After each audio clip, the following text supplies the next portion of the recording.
Hey guys, tonight, we're traveling back to the rolling hills of early 19th century Tennessee, where morning mist clings to tall grass and lantern light flickers through cabin windows like distant stars. You're standing at the edge of a vast tobacco field. A rusted weather vane groans overhead, and the chirp of crickets fades beneath a silence too thick for comfort. From the woods beyond, something watches, not with eyes, but with presence. It has been waiting a long, long time. So before you get comfortable, take a moment to like the video and subscribe, but only if you genuinely enjoy what I do here. Now dim the lights, maybe turn on a fan for that soft background hum, and let's ease into tonight's journey together. The year was 1817, and John Bell stood barefoot on the edge of his porch, a mug of chicory coffee warming his calloused hands. He watched as the morning fog curled through the cotton fields and crept along the weathered fence posts like a living thing. From the rocking chair beside him, his youngest daughter Betsy tugged a shawl around her shoulders and whispered something to the dog resting at her feet. The air was still, too still. They had moved to Red River, Tennessee for peace, to farm the land, raise their children, and build a quiet life far from the noise of North Carolina. But the quiet here, John had begun to suspect, was not natural, not restful. It carried weight, like a held breath. It began, as many things do small, a faint tapping at the window after sundown, the soft clink of a chain dragging across the floor upstairs when everyone was asleep. At first, John believed it was animals. Then he blamed the wind. But even the wind had rules. This didn't. The first time it spoke, it whispered Betsy's name. It was late, well past the hour she normally slept, and she'd sat up in bed certain she'd imagined it. But when it came again, closer this time right beside her ear, she screamed. The sound woke the entire household, and John found her sobbing and shaking beneath the covers. She'd clawed at her neck, leaving red welts. Said she felt something breathe on her. That was the beginning. Soon, the disturbances grew bolder. The family would hear scratching inside the walls, then loud thumps above the ceiling beams even though the attic was empty. Bed sheets were ripped off in the middle of the night. Betsy's hair was yanked so violently she once hit the floor. John, a proud and God-fearing man, kept the events quiet at first. Told his wife Lucy it was all explainable, a trick of the mind, or old wood settling. But Lucy knew better. She saw the way his hands trembled as he lit the lamps, how he muttered scripture beneath his breath when he thought no one was listening. The entity, whatever it was, soon seemed to fixate on John and Betsy. It would mimic voices, sometimes sounding like Lucy calling from another room when she hadn't moved. Other times, it mocked John's prayers, repeating them in a distorted, guttural echo. They turned to the church, but sermons only made things worse. The more they prayed, the more the house shook. One night, the dog refused to enter the front door, whimpering and growling at something unseen in the doorway. John had to carry the animal inside, but as soon as it touched the threshold, it convulsed and died without a sound. Still, John resisted telling anyone outside the family. But Red River was a small community. Whispers traveled faster than wagons, and one Sunday after church, a neighbor named James Johnston approached him. "You got a darkness hanging on you, John Bell," he said, eyes narrowed against the morning sun. "And it ain't just in your face." John said nothing, just stared past the trees toward home. James came over that night bringing his Bible and his wife. They stayed for supper, laughed with the children, helped tidy the kitchen. It was a good night by all accounts. Quiet. But after the candles were snuffed and everyone lay down, the house came alive. A knocking began in the hallway, slow, deliberate. Then it circled the guest room, pausing at each corner. James sat bolt upright in bed, gripping the covers while his wife clutched her crucifix. Then the voice came, low, female, clear as rain. "James." He turned toward the sound, but the room was empty. "James." This time it was louder, closer. Then it laughed, a dry, rattling sound that filled the room like smoke. They stayed only until dawn. And after that, the Johnstons spread word through the county the Bell House was cursed.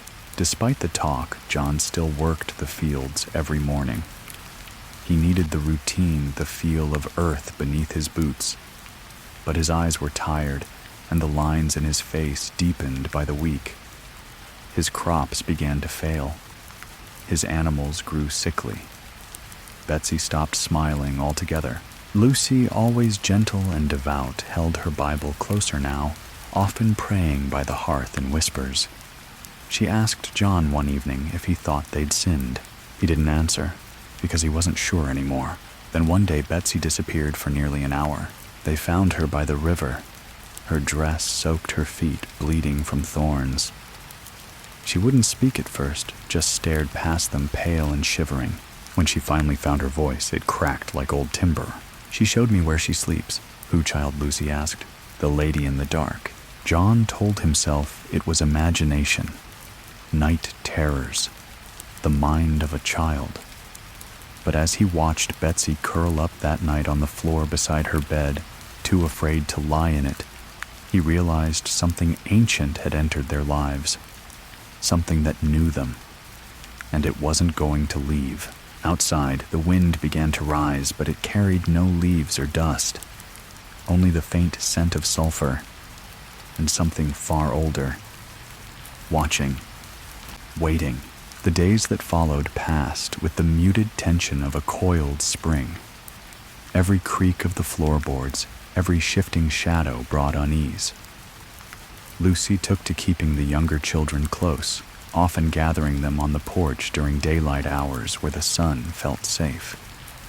The older boys, Drury and Richard, tried to act unaffected, but even they no longer moved freely through the house after sunset. No one did. John spent more time than ever walking the perimeter of the farm, shotgun in hand.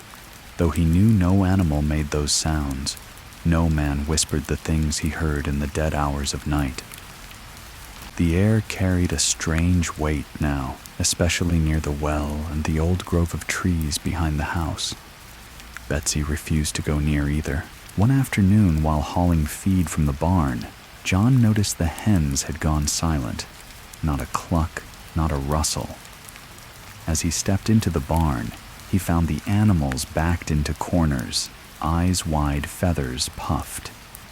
The air inside was cold, unnaturally so for a summer day, and thick with a sour, metallic odor. He turned to leave, but froze. There, on the dusty floor behind him, were footprints. Small, bare, leading nowhere. They hadn't been there moments before. That night they heard the voice again. It started as a whisper through the chimney. Low, almost sing-song. Lucy had just tucked the youngest children into bed and was about to extinguish the oil lamp when the voice floated through the hearth. "Lucy," she froze. The lamp flickered. "Did he tell you what he did?" John entered the room just as Lucy backed away from the fireplace, her hand to her chest. Her face had drained of color. "It spoke again," she said quietly. John clenched his jaw and knelt by the firebox. There was nothing there, just glowing coals and ash. "It's trying to divide us," he said, but the uncertainty in his voice betrayed him. The entity's mimicry worsened over the following nights. It imitated voices almost perfectly. John's voice calling to Lucy from outside when he was clearly inside, or the children crying out when they were fast asleep. One morning, young Esther asked why Betsy had sat beside her bed all night. But Betsy hadn't left her own room.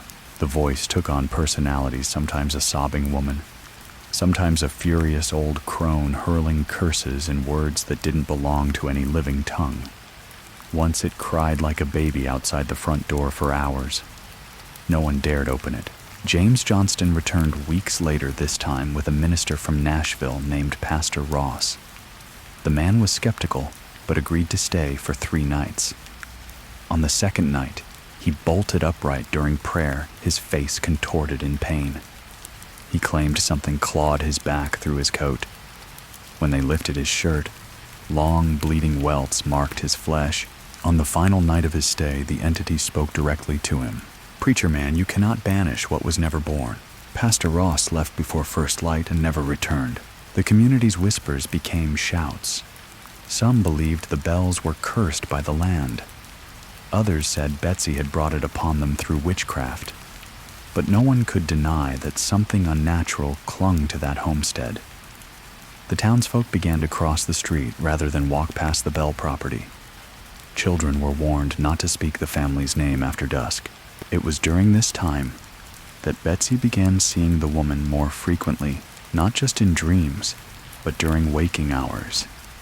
She described her as dressed in black hair, in tangled knots, her mouth always moving, whispering things no one else could hear.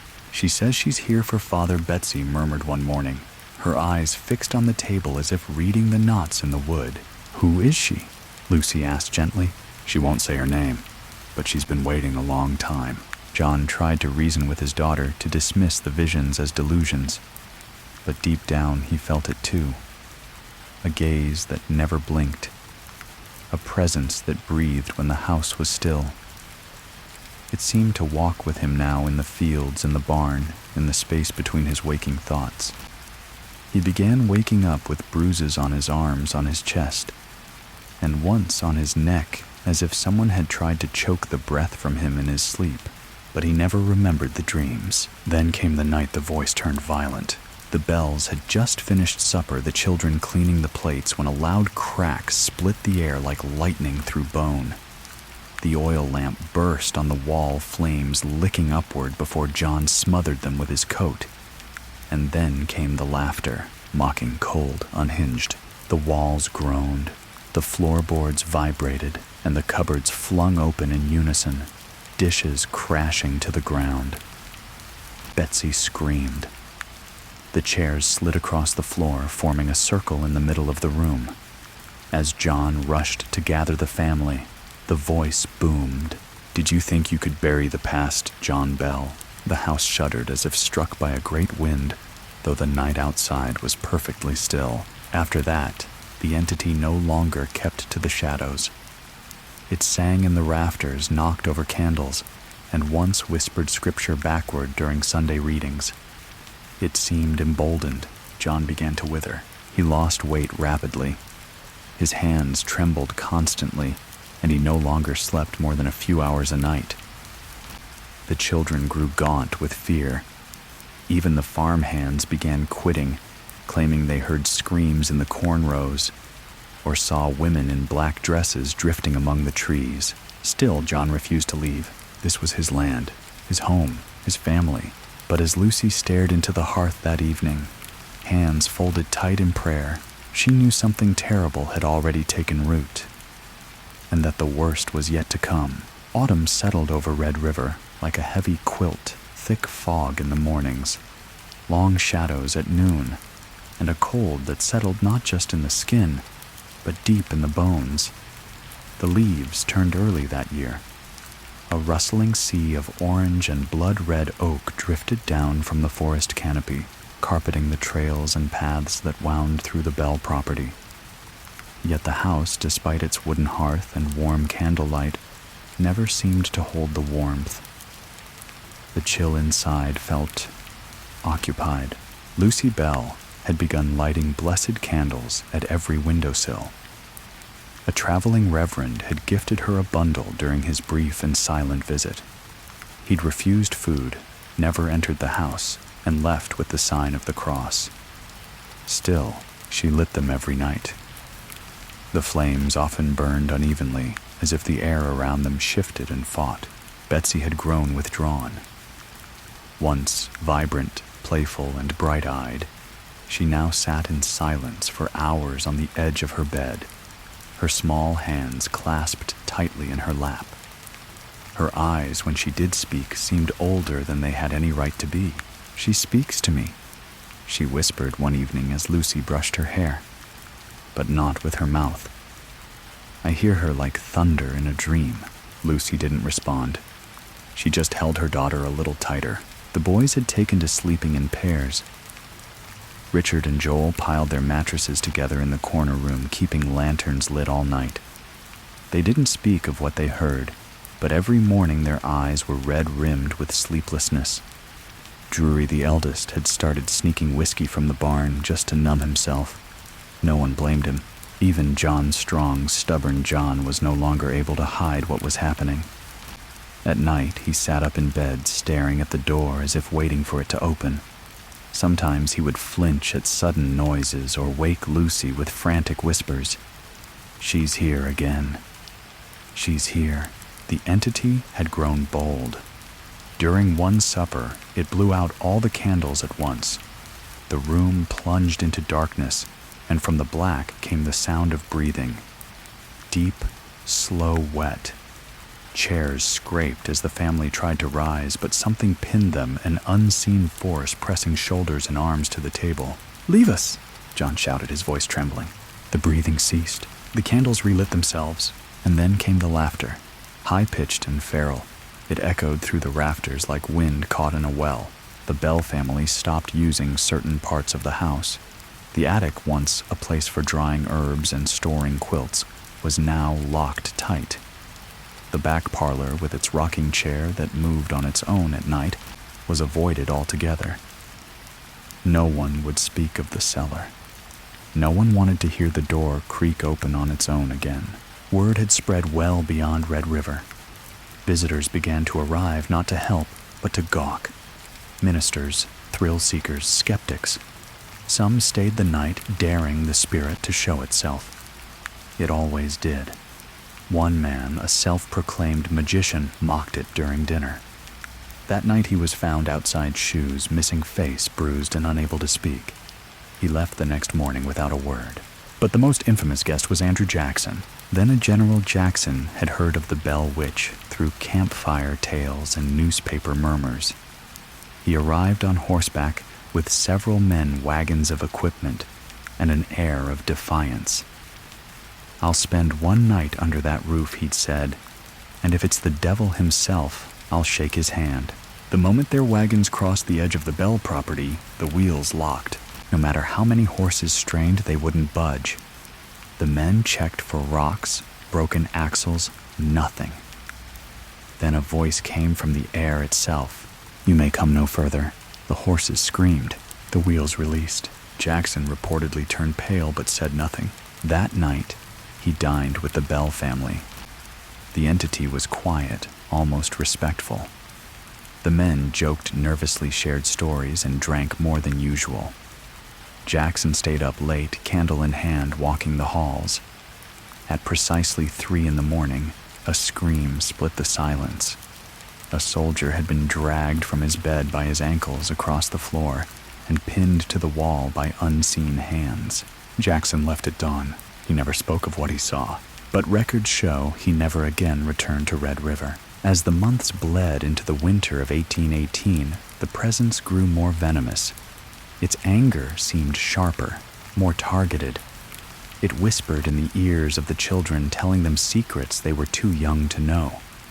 It moved objects not just in mischief, but in menace. A pot flung at Lucy's head, narrowly missing.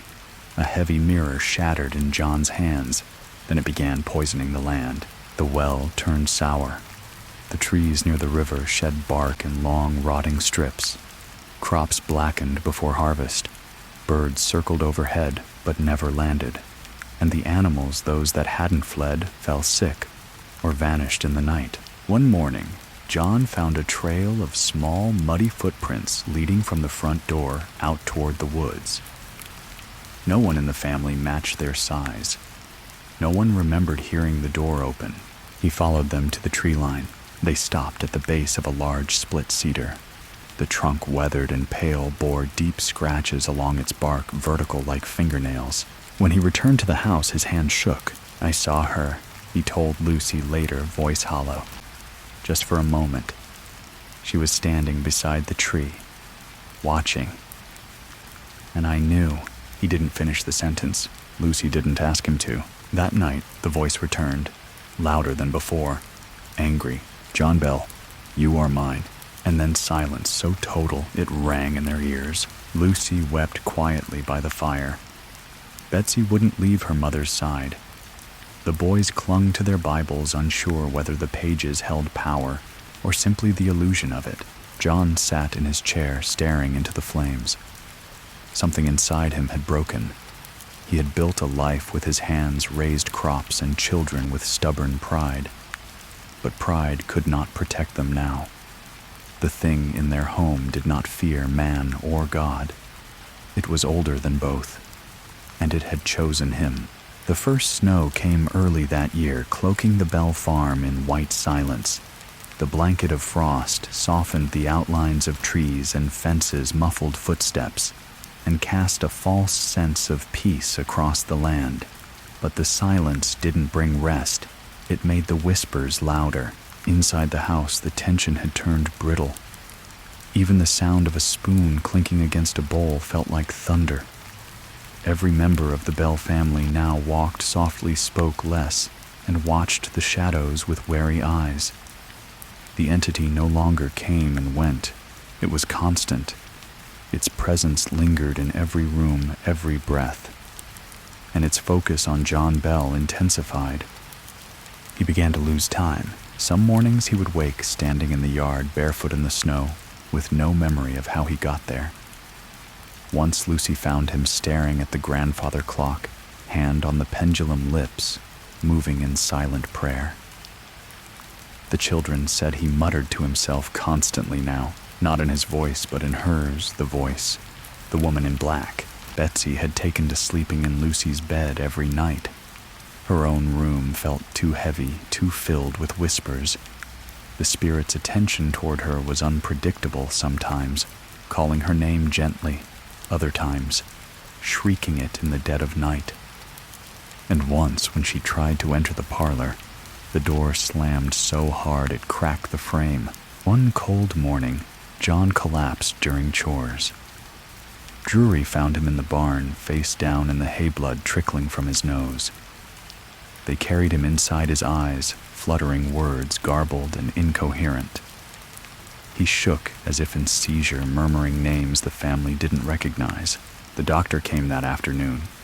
An aging man with a deep scowl and a black coat. He checked John's pulse. His pupils listened to his breathing. Finally, he pulled Lucy aside. "There's no fever, no sign of stroke yet. He's wasting away," he said grimly. "It's as if something is draining him. His will, perhaps. His mind." Lucy didn't speak. "What's happening in this house?" the doctor asked, not unkindly, her eyes filled with tears. "Something very old," she said, "and very angry." That night the voice returned with fury. "You won't keep him from me." It howled through the rafters, rattled dishes in the cupboards, and blew open windows despite being nailed shut.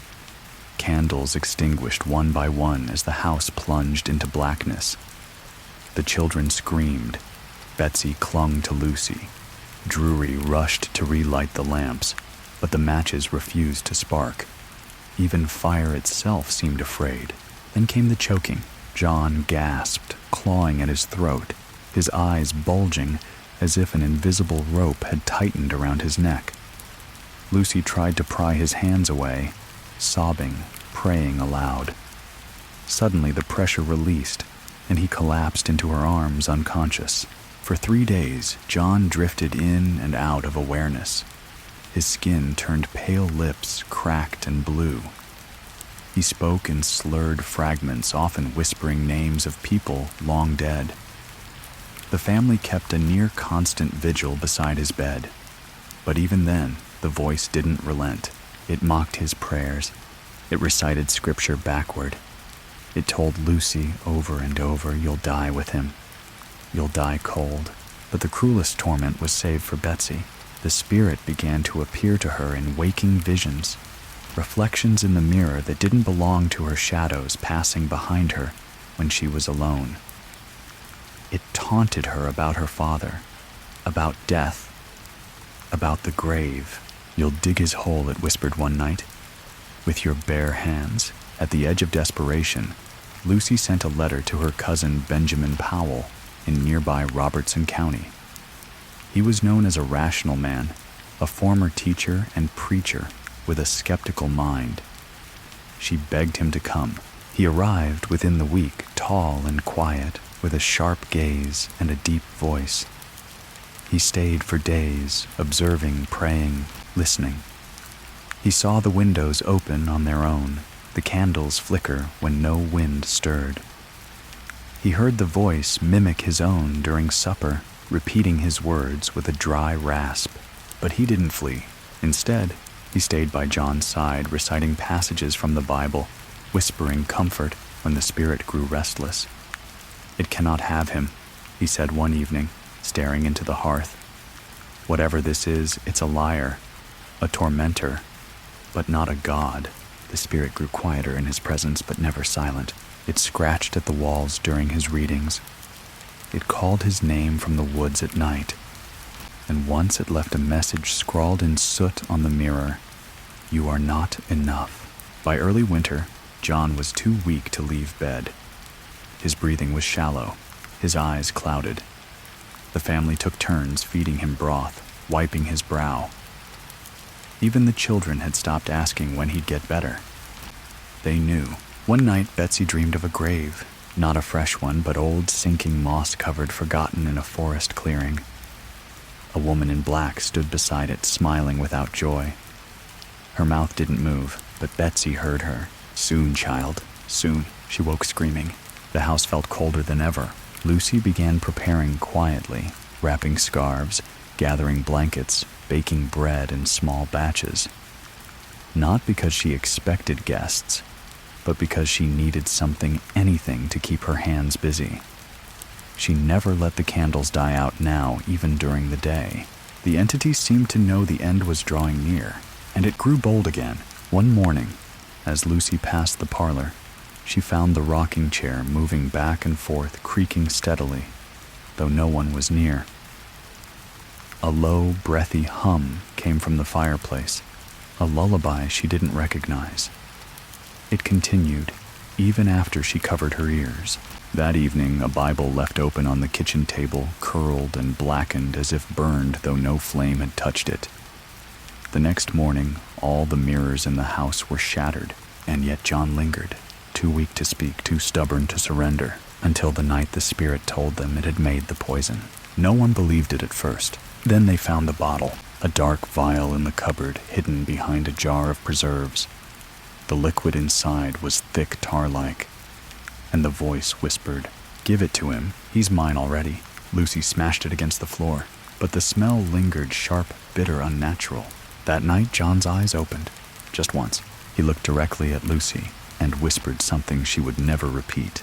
The morning John Bell died, the frost was unusually heavy. It coated every window pane like opaque lace and turned the air inside the cabin into something brittle.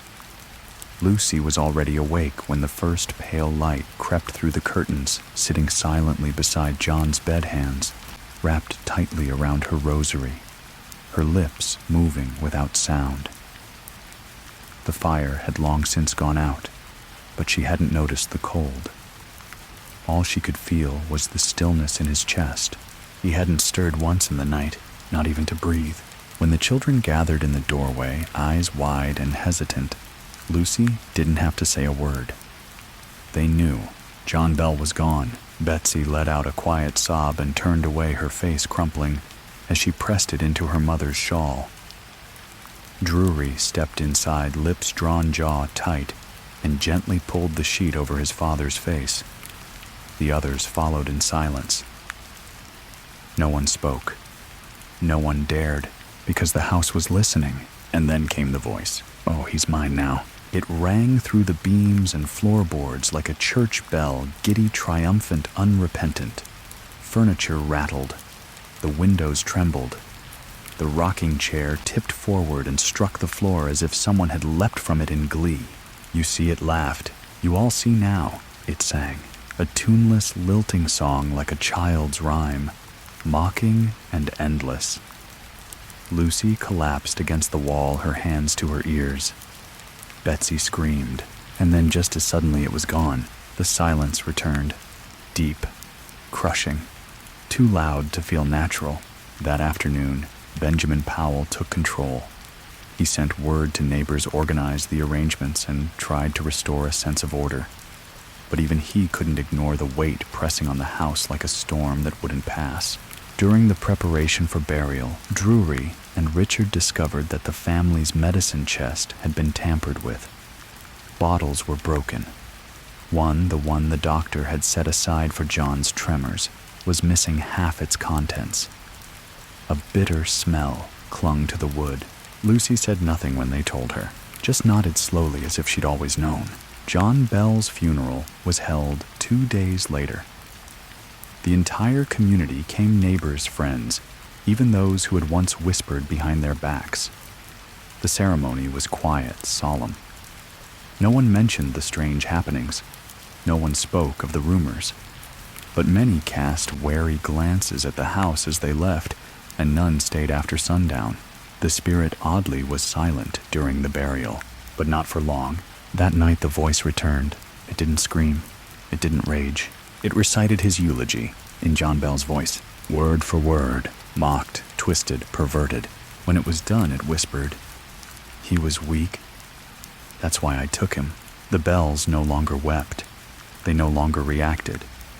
Grief had calcified into something else, exhaustion maybe, or numbness. Lucy sat by the hearth, unmoving, staring into cold ashes. The children moved through the house like ghosts of themselves. But the spirit wasn't finished. With John Bell gone, its attention shifted, and it turned once more to Betsy. She began waking with bruises on her arms, welts across her legs, and deep scratches along her back. Her voice grew quiet, her eyes vacant. She barely ate, barely spoke. And when she did, it was often in rhyme. She walks where the water runs black. She waits at the bend of the track. She calls with a voice made of thread and feeds on the dreams of the dead. Lucy tried to pull her back with song, with warmth, with scripture. But the girl was drifting. One morning, Betsy wandered into the woods, alone. When she didn't return by midday, Drury and Benjamin searched frantically. They found her standing barefoot in the clearing near the old cedar tree, the same place John had once seen her. Her dress was torn. Her feet were blue from cold. Her hands clutched something tightly, a small bone-white doll made of sticks and hair. "Did she give this to you?" Benjamin asked, carefully prying it from her fingers. Betsy only nodded. She said, "I'll be next." That night, Lucy sent another desperate letter, this time to Reverend James Gunn, an old friend of John's now living farther east. He had always been a man of faith, but also of deep study. He had written once of old spirits and folk beliefs that predated the church. He arrived quietly alone in the dark. A tall man, gaunt and severe, with a black wool coat and a leather-bound book beneath one arm. He said little, and when he entered the house, he paused in the doorway, eyes narrowed. "It knows I'm here," he said softly, "and it remembers me." For 3 nights, Reverend Gunn fasted, prayed, and walked the house with his Bible open, reading from Psalms and Job. The spirit mocked him, yes, but it did not harm him. It did not touch him. Instead, it waited. On the 4th night, Gunn approached Lucy. "You need to send Betsy away," he said quietly. Lucy's eyes welled. "She's my daughter. She's not safe here. It wants her. And if it cannot take her spirit, it will take her mind." "Where can she go?" Lucy whispered. "To her Uncle Jesse's farm. He's strong in faith, and far from here." Lucy didn't want to, but she knew. Betsy hadn't smiled in weeks, hadn't dreamed in longer. Her hair was beginning to fall out. Her hands trembled when she wasn't looking. That night, after Betsy had fallen into a fitful sleep, the voice came again. "You'll have to do better than exile. She's marked. Her shadow is mine." And then the mirror in the bedroom cracked from corner to corner as if struck by a lightning bolt of soundless rage. Lucy held her daughter tight that night, whispering lullabies from her own childhood. Songs from before the sickness, before the darkness. Outside, the snow began again. Soft, relentless, swallowing the house in white silence once more. But beneath the quiet, something shifted. The spirit was not done. It never would be. They left before dawn. Lucy wrapped Betsy in thick wool, bundled her hands in mittens stitched with trembling fingers, and kissed her forehead 3 times, once for love, once for protection, once for goodbye. The wagon waited at the edge of the yard, already dusted with snow. Drury helped load the chest. Benjamin sat holding the reins, quiet, resolute. Betsy didn't cry. She barely blinked. Her face was pale, hollowed by sleepless nights and unspoken terrors.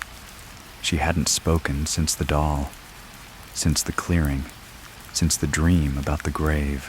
As Lucy embraced her daughter one final time, the air around them shifted subtly at first, then unmistakably. A low vibration hummed through the floorboards of the porch. The horses stirred nervously. The lamps flickered in unison. And then the voice, "She'll come back to me." It wasn't loud, but it was everywhere, woven into the wind, folded into the very wood of the house. Betsy flinched, gripping Lucy tighter. For the first time in weeks, tears spilled down her cheeks. "Go," Lucy whispered, pushing her gently toward the wagon. "Go before it follows." Benjamin cracked the reins and the wagon lurched forward. As they pulled away, Lucy stood in the snow, watching the silhouette of her daughter grow smaller against the gray light. The forest loomed ahead like a tunnel of bone and bark, and when the wagon disappeared into it, Lucy felt a sharp pain in her chest, like a thread snapping. She didn't go inside right away. Instead, she walked to the edge of the woods where the path bent sharply and stood beneath the same cedar tree. Her fingers brushed the bark. Deep scratches remained. No snow had gathered on its limbs. The tree breathed. She turned back to the house. Inside, the air was still. Almost too still. The spirit had gone quiet, as if sulking, waiting. But Lucy knew it wasn't over. Only paused. The way fire retreats beneath ash before rising again. Without Betsy, the house felt colder. The boys said little, their routines automatic. Meals were eaten in silence. Prayer felt fragile, like words spoken into a room with no walls. But for a time, the entity held back. Then 3 days later, it returned. The rocking chair moved first, creaking slowly, steadily, though no one sat in it. Then came the whispers. Short, clipped phrases in the dark. "She's not far. You can't keep her." Blood remembers. Drury, standing by the hearth one evening, watched as the fire snapped violently without cause. Sparks leapt high, too high, and black soot spilled from the chimney like a reverse snowfall. He backed away, calling for Lucy. But before she reached the room, the voice came again. "Mother." It sounded like Betsy, exactly like her. "Mother, come." Lucy froze. The voice grew louder, more urgent, mimicking Betsy's cadence, her pitch. "Mother, I'm cold. I'm so cold." Lucy nearly answered, nearly stepped toward the sound. But something in her bones, something deeper than fear, held her back. "She's testing us now," Reverend Gunn said later that night. He'd remained at the Bell home ever since the funeral, sleeping in the parlor, despite the rocking chair's nightly movements. "She's angry. The child is gone. And now she's reaching." They tried to fight back with prayer. Gunn led long readings, binding psalms, midnight vigils. For a few days, it seemed to help. The house calmed. The shadows receded. The wind no longer hissed through the eaves. But then the dreams began. The boys began waking with screams locked in their throats. Dreams of drowning in the well, of being buried alive in the cornfield, of a woman in black sitting at the foot of their beds, her face hidden beneath a veil, her hands soaked in ink. Drury, once so strong, now jumped at every sound. He confessed to Lucy one night that he no longer remembered what silence felt like. "I hear her even when I'm awake," he said, voice cracking. "She's always in the walls." Humming, Lucy tried to console him, but she too had begun hearing the music. Just beneath the surface of sound, like a lullaby played backward beneath the crackle of the fire or the creak of the stairs. One night, Reverend Gunn awoke to find the parlor door wide open. The air was frigid. His breath fogged instantly. The rocking chair was still, but beside it in the corner stood a figure. He didn't move, didn't speak. The figure slowly lifted an arm and pointed toward the hallway, toward Betsy's room, then vanished. Gunn spent the rest of the night praying beside the cold fireplace. By the end of the week, Lucy made a decision. They would bless the house, not just with prayer, but with the old rites, those spoken in whispers, passed down by midwives and old women. She remembered her grandmother's words, the ones taught in a hidden corner of faith. Not sanctioned, not holy in the church's eyes, but ancient, pure. She mixed the herb sage, rue rosemary, and something darker burned them slowly while chanting in a voice she hadn't used since childhood. Gunn watched but did not interfere. As the smoke filled the hallways, the walls groaned. A mirror cracked. The rocking chair flipped violently. And then, a scream. Not from a throat, not from lungs, from the house. It rose through the beams and floorboards, through the nails and windows, a raw and terrible wail of something being torn, or resisting change. Then silence, a true hollow silence. The house had emptied.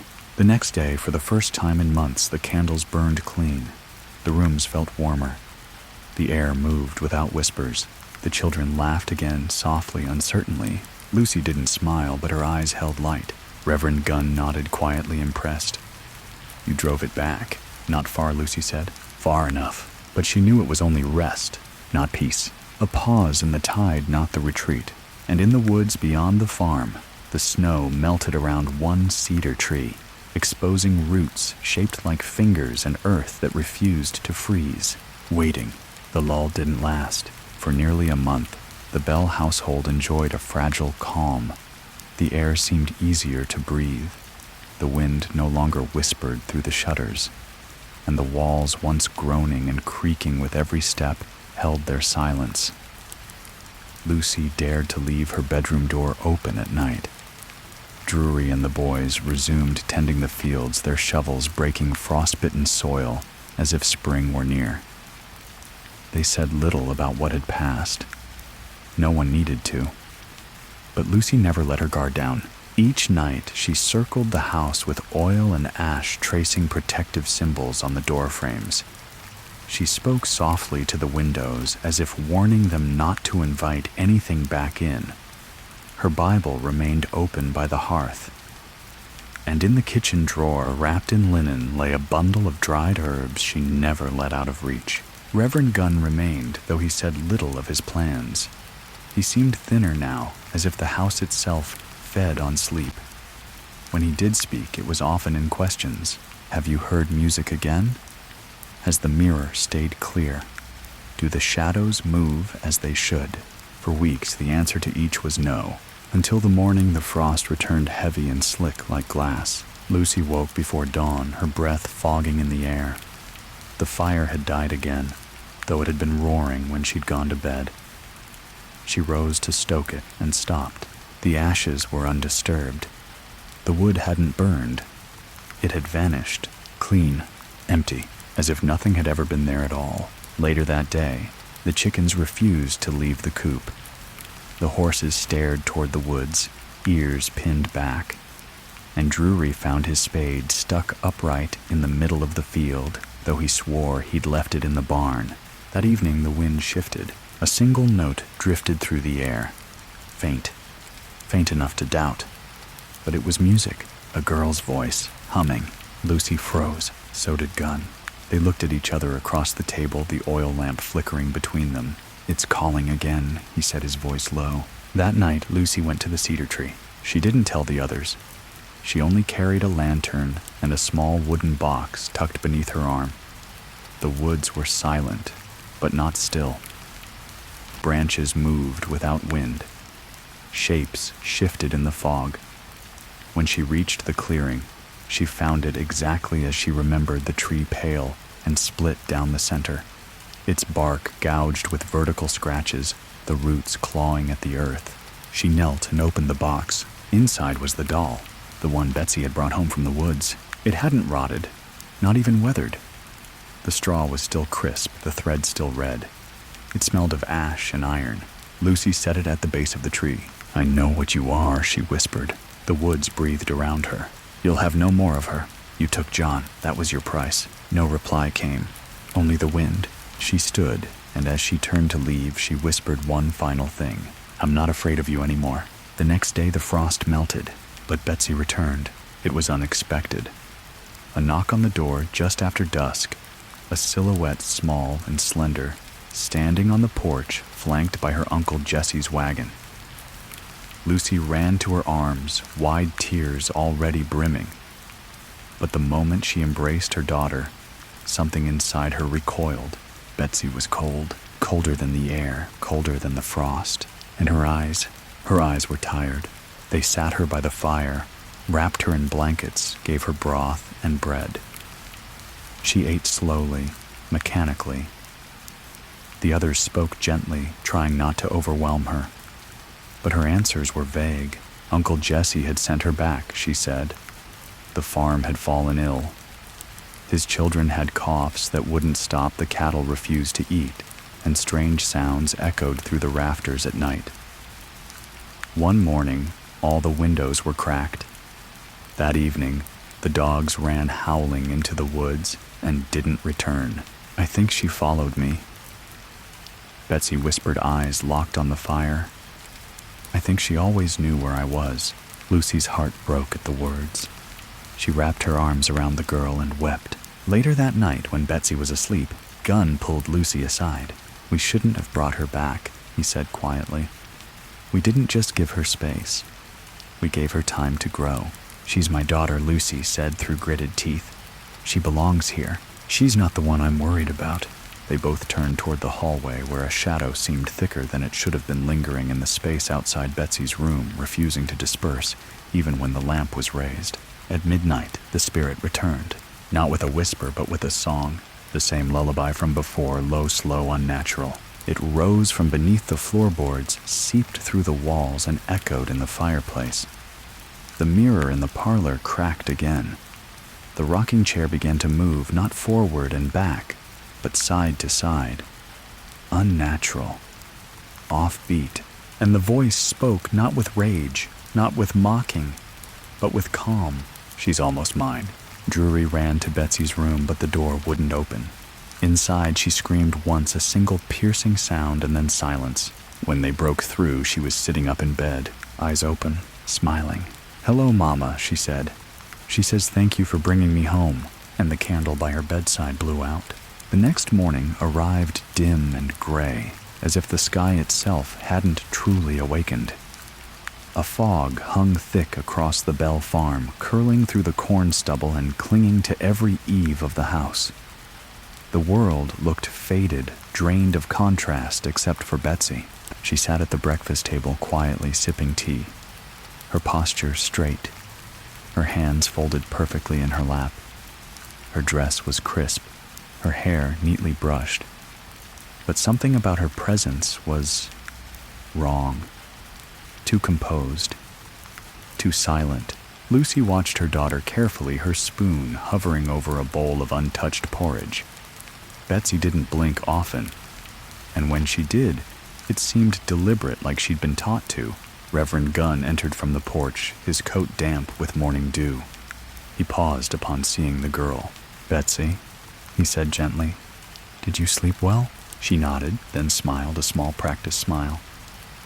"Very well, thank you, Reverend." It wasn't her voice. Not exactly. It was close. Close enough that someone unfamiliar wouldn't notice. But Lucy heard it.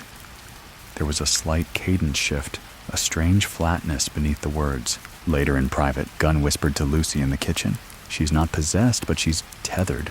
Lucy's hands shook as she stirred the tea kettle. "What does that mean?" "She's still in there. But something else is too. It's not wearing her, not fully. More like looking through her." The kettle began to whistle. "We need to be careful," he added. That evening, as the family gathered near the hearth, Betsy asked to play the piano. It had been months since music filled the house. The children exchanged uncertain glances. The piano itself had gone untouched since before John's decline, but Lucy agreed, if only to see her daughter's hands on something real. Betsy sat down at the bench and placed her fingers gently on the keys. The first note rang out pure and smooth, then another, then a sequence that sounded eerily familiar. Lucy's stomach turned. It was the lullaby, the same warped melody the spirit had hummed during its visits. The rhythm slightly off minor chords where there shouldn't be. A child's song twisted by something old.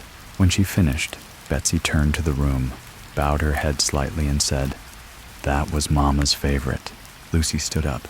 "No," she whispered. No, it wasn't. The air in the room tightened. The fire snapped, casting shadows long across the walls. The rocking chair began to creak, not rocking, just shifting back and forth, as if someone had stepped into it and settled. Then Betsy's voice changed just for a moment, a rasp beneath the tone, a drawl from nowhere Tennessee had ever known. "She's mine, you know. You gave her back." Then she blinked and looked around as if waking from a daydream. "Did I do something wrong?" she asked sweetly. Lucy couldn't answer. That night the scratching returned, first in the walls, then under the floor. It moved with purpose, circling the base of Betsy's bed, tracing the edges of the rooms. A pattern, a ritual. Reverend Gunn sat by the door, Bible in hand lips moving steadily. But every time he reached the name of God, the sound vanished from the room like the air had swallowed the words. At 3 past midnight, Betsy rose. Her feet were bare, her eyes closed, but she walked with precision down the hallway past the parlor out onto the porch. Lucy followed quietly, heart hammering. Betsy stepped into the snow without hesitation. The flakes didn't stick to her. Her skin didn't shiver. She walked barefoot toward the cedar tree. Lucy broke into a run. By the time she caught up, Betsy stood facing the tree hands at her sides, her breath rising steadily in the moonlight. The ground around the tree was warm. No frost, no snow. Just black earth steaming faintly. "Do you hear her?" Betsy whispered, eyes still closed. Lucy nodded slowly. "I do. She says we're the same now. You and her. You lost your husband. She lost her child." Lucy stepped closer. Her child. Betsy nodded, a single tear trailing down her cheek. "That's why she came here. That's why she clings. Her grief is older than bones. Can we stop her?" "No," Betsy said, opening her eyes at last. They shimmered with something ancient. "But we can choose who stays and who leaves." In the days that followed, Betsy seemed to return to herself in short waves, laughing with the boys one minute, retreating into eerie silence the next. The house felt heavier again, but not with malice, more like sorrow, as if something old had grown tired. Lucy and Gunn took to researching everything they could about the land, the trees, the history of Red River before it became Red River, native burial sites, lost settlers, missing children. There were whispers in the old maps, names scrawled and then crossed out. One stood out, Catherine Batts, a woman accused of witchcraft, but no records confirmed her execution. No grave was found. Only rumors of a woman who had lost her infant son in childbirth and cursed the Bell name for reasons buried in time. "She doesn't want destruction," Gunn said, tracing the map with a finger. "She wants remembrance. She wants the wound seen." "But she's taken so much," Lucy murmured. "She doesn't see it that way. To her, it's all just balance." And so they planned a reckoning, not an exorcism, not a binding, a remembering. The ritual was set for the night of the new moon. Not in the church, not within the house, but at the cedar tree. Lucy, Gunn, Drury, and Betsy stood in a loose circle just beyond the tree's roots, bundled in wool and flannel breath, fogging in the still air. They'd prepared carefully, herbs gathered and burned salt, laid in a wide ring, and 4 lanterns placed at the cardinal points. Gunn held the old book, not the Bible, but the other one, older, leather-worn, filled with handwritten prayers and forgotten psalms from long before organized faith. Lucy carried the doll. It had changed again.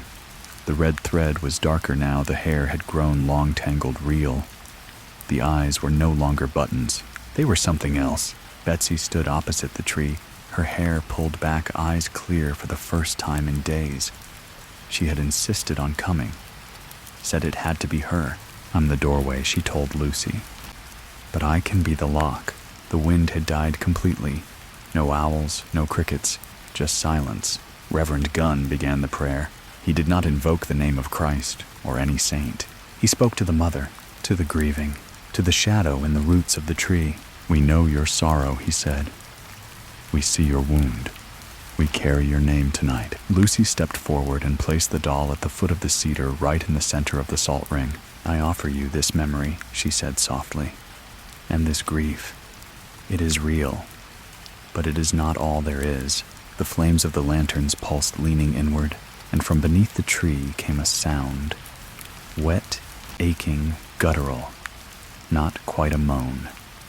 Not quite a sob. The earth shifted. The tree groaned. Then Betsy spoke. Her voice was her own, but full of weight. "I will not carry you anymore." The salt ring shivered. The lanterns flared, then died. Darkness swallowed the clearing. The only light came from the smoldering herbs glowing red near the roots. The smell was sweet and bitter, like rose water and old blood. Then rising from the soil, slowly, steadily, was the woman. Not fully seen, not flesh, not spirit. A form of black and gray mist outlined in shifting shadows. Her face was indistinct, veiled in something that looked like wind-blown ash, but her hands were visible. Long fingers, too many joints, nails caked in earth. One hand reached toward Betsy. Gunn raised the book, but Betsy stepped forward first. "No." She lifted her arm and cut a line across her own palm just deep enough. Her blood hit the earth. "I grieve with you," she whispered. "But I will not be you." The figure paused, the hand lowered, and for the first time since the haunting began, the air changed. Not warmer, not colder, just released. A tension broken. A breath finally exhaled. The figure drew back into the roots. The tree fell silent. The fog lifted. Lucy dropped to her knees, tears streaming down her cheeks. Gunn fell back against the log behind him, eyes wide. Drury just stood there, mouth open, as if unsure whether he was awake. And Betsy, she smiled, a true smile. The sky cleared by morning. For the first time in over a year, the Bell home was still. The walls no longer creaked. The shadows fell where they should. And when Lucy poured water from the well, it was clean and sweet. The hens returned to laying. The cows no longer spooked. That night the family ate dinner together, laughed softly, prayed with heads bowed. Betsy sat near the fire, humming not the old lullaby, but a new one she had written herself. Gunn prepared to leave the next day. He packed slowly, reluctant but content. Before he went, he pulled Lucy aside. "You know it's not gone, don't you?" "I know," she said, "but it's quiet." He nodded. "Sometimes that's all we get." She hugged him tightly. "Thank you." He smiled, worn but warm. "Take care of her." "I will." Gunn rode out at dawn. As he passed the edge of the woods, he turned once more toward the cedar tree. A single black ribbon hung from one of the branches, tied in a perfect bow. He said nothing, just rode on. Back at the house, Lucy watched Betsy play with her younger brothers in the yard. Her laughter was light real.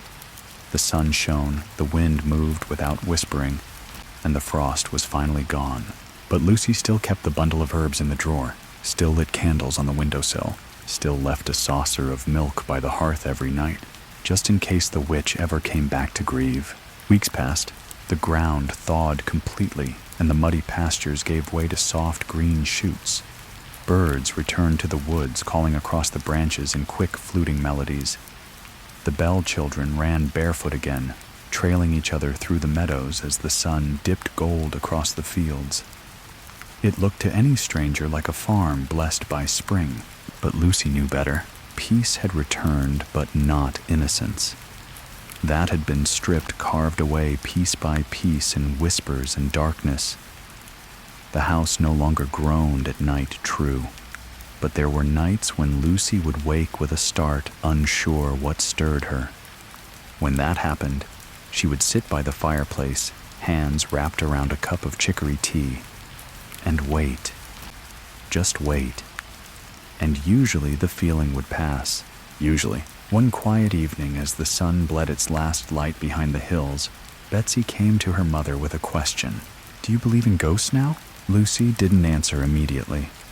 She set down her mending, folded her hands in her lap, and looked into her daughter's face. There was something searching in Betsy's eyes. Something not quite fear, but not quite peace either. "I believe," Lucy said carefully, "that grief can grow roots. And when it does, it finds ways to speak." "Even when no one listens?" Betsy asked. "Especially then."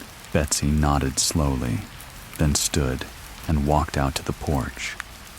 The breeze caught her hair as she leaned on the railing, gazing across the field toward the cedar tree. The ribbon was still there, untouched, unfaded. That night, after the others were asleep, Lucy returned to her sewing chest and pulled out a small parcel wrapped in muslin. Inside was the last remnant of the doll, the red thread. It had unraveled during the ritual, coiled like a sleeping snake on the forest floor. She had picked it up without thinking, pocketed it before the lanterns came back to life. Now she stared at it, her thumb brushing its frayed ends. Was it harmless? Was anything ever truly harmless once it had been seen? The floor creaked behind her. She turned, half expecting, half fearing, to see the woman again, veiled in smoke and sorrow. But it was Betsy, barefoot, wrapped in her shawl. "Could I sleep with you tonight?" she asked. Lucy smiled gently and held open the blanket. They lay in silence for a long time. Then, just as Lucy began to drift into sleep, Betsy whispered, "She's quieter now. But she's still there." Lucy opened her eyes. "Where?" "In the tree. Sometimes in the mirror. Sometimes just behind my thoughts." Lucy held her tighter. "And does she still speak?" "Not with words," Betsy said. "More like feelings, like memories that don't belong to me." The room fell silent again. Then Betsy added, "She's not angry anymore, just lonely."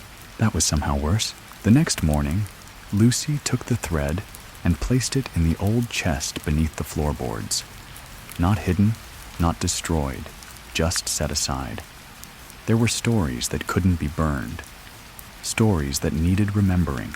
A few days later, a letter arrived from Benjamin Powell. It was written in a firm hand, but the ink wavered in places. He wrote of the farm, of his students, of the chill that still hadn't left his bones, and near the end of the letter, a line that caught Lucy's breath. "I sometimes hear her, you know, just beyond the trees. I think she followed a piece of us home." Lucy folded the letter carefully and placed it in her Bible.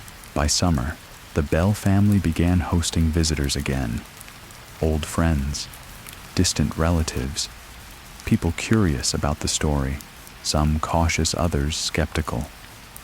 Betsy smiled when spoken to, laughed when appropriate, and returned to her lessons.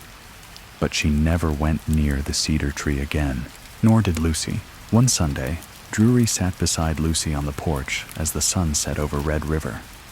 He watched the breeze stir the tall grass, the gentle rise and fall of the fence line. "Do you think it'll ever come back?" he asked. Lucy didn't answer immediately. She reached over and took his hand-weathered fingers curling around his.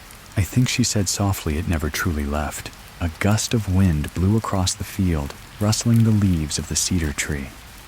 The ribbon lifted gently, fluttered once, then fell still. The house behind them stood quiet, and inside the last candle burned low. The summer of 1819 was unusually hot, the kind of heat that settled into the bones of the house and lingered even long after the sun had disappeared behind the ridges. It warped the floorboards, soured the milk, and made sleep restless.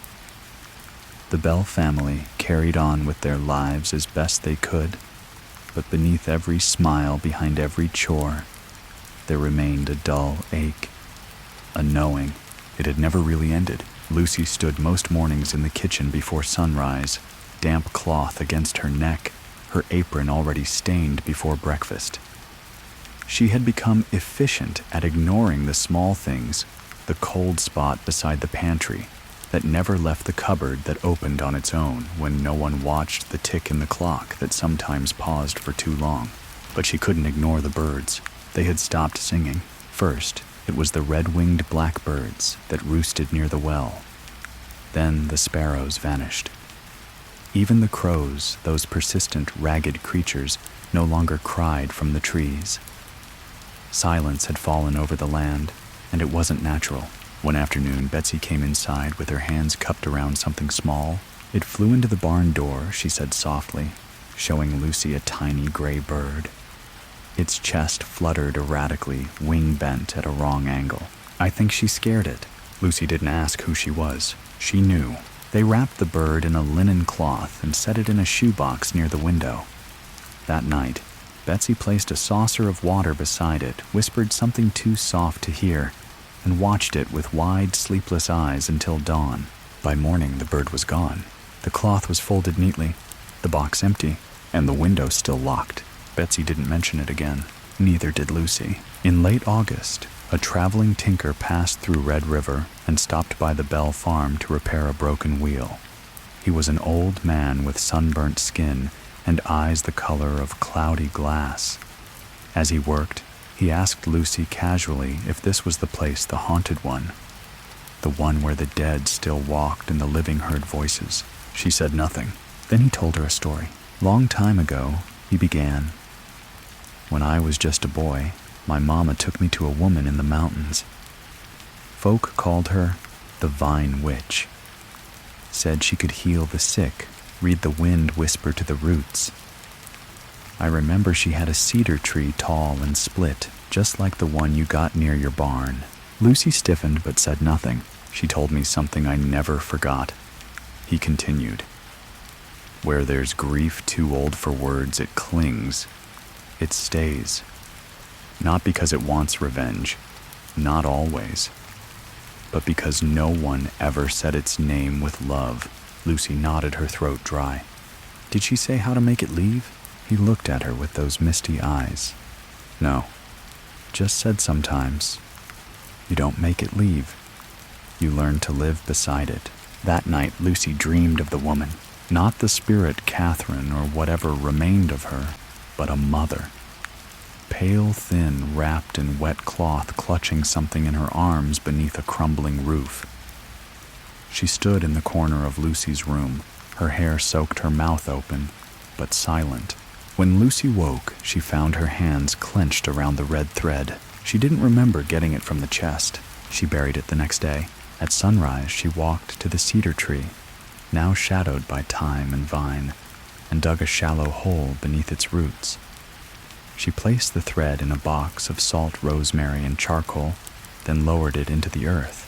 Before covering it, she whispered, Your name is not forgotten. Your pain is not erased.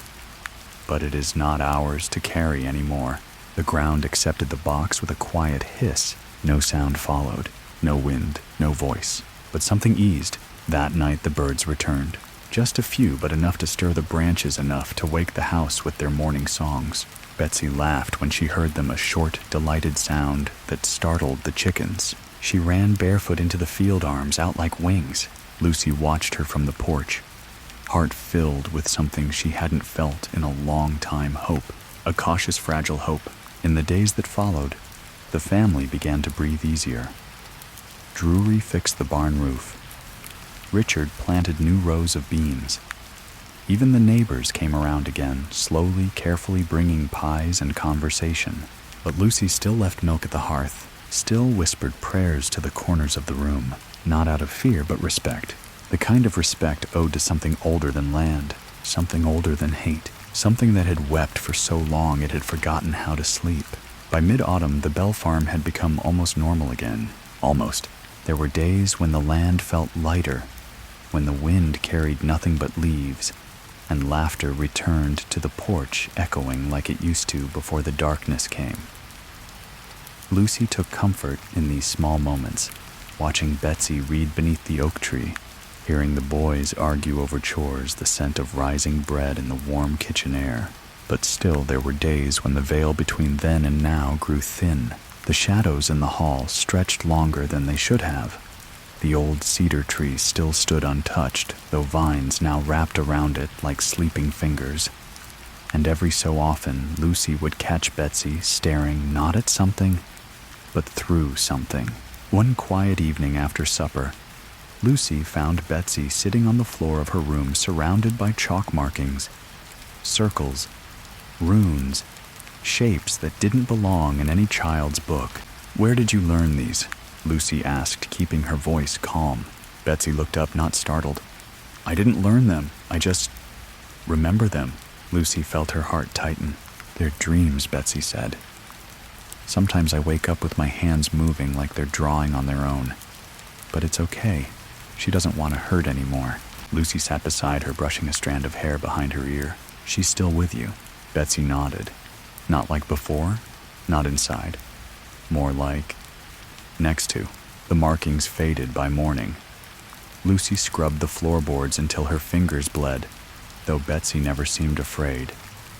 On the contrary, she seemed older now, as if she'd lived something beyond her years. The boys noticed too, whispering when they thought their sister couldn't hear.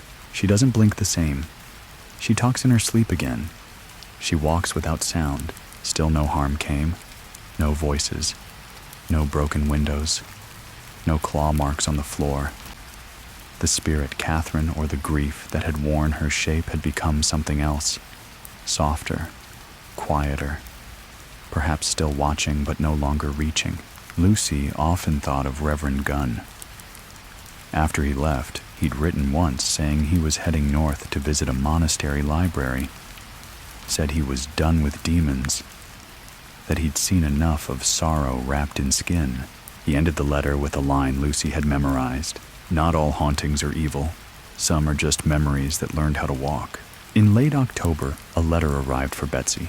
It came from a girl named Mary, a neighbor from years back, asking if Betsy might visit for a fortnight and help with her newborn siblings. The family had heard about the haunting, of course, but they didn't fear it now. Word had spread that the bells were quiet again, that the ghost had passed. Lucy hesitated, but Betsy wanted to go. She hugged her mother with such clarity, such steady peace that Lucy knew it would be safe. Or safer, at least. "I'll come back soon," Betsy said, smiling. "Promise." "You'll write?" Lucy asked. "Every few days." And she did. The letters were cheerful, filled with sketches of babies and descriptions of muddy paths and warm pie. No mention of shadows, no songs, no red thread. The first snow fell while Betsy was away. The house grew still again, but not hollow. Lucy kept the fire going, made preserves, mended quilts. For the first time in years, her hands were busy with only living. Then one night the wind carried something strange. Not a voice, a scent, lavender and smoke. She stood in the kitchen, spoon midair over the stew pot, and inhaled sharply. Catherine's scent. It passed quickly like a memory blown in from the hills, but Lucy stood frozen for several minutes watching the shadows. She said nothing of it to the boys. She slept that night with the candle lit. Days later, a letter from Betsy arrived. But the handwriting was uneven. It was rushed, the paper crumpled. A single line was scrawled across the center. "She's here."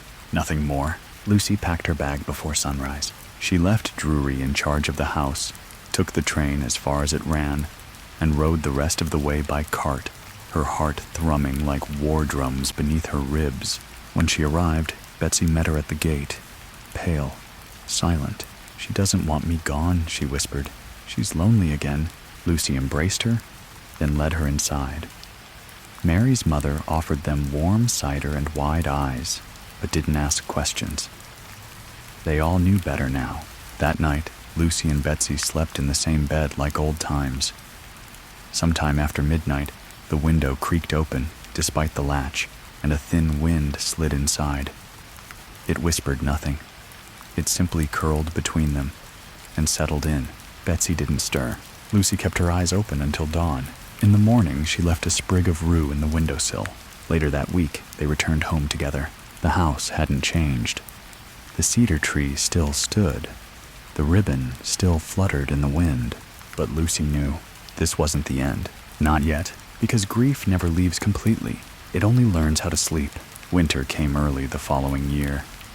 Thick gray clouds hung low over the Tennessee hills, blanketing the landscape in relentless stillness.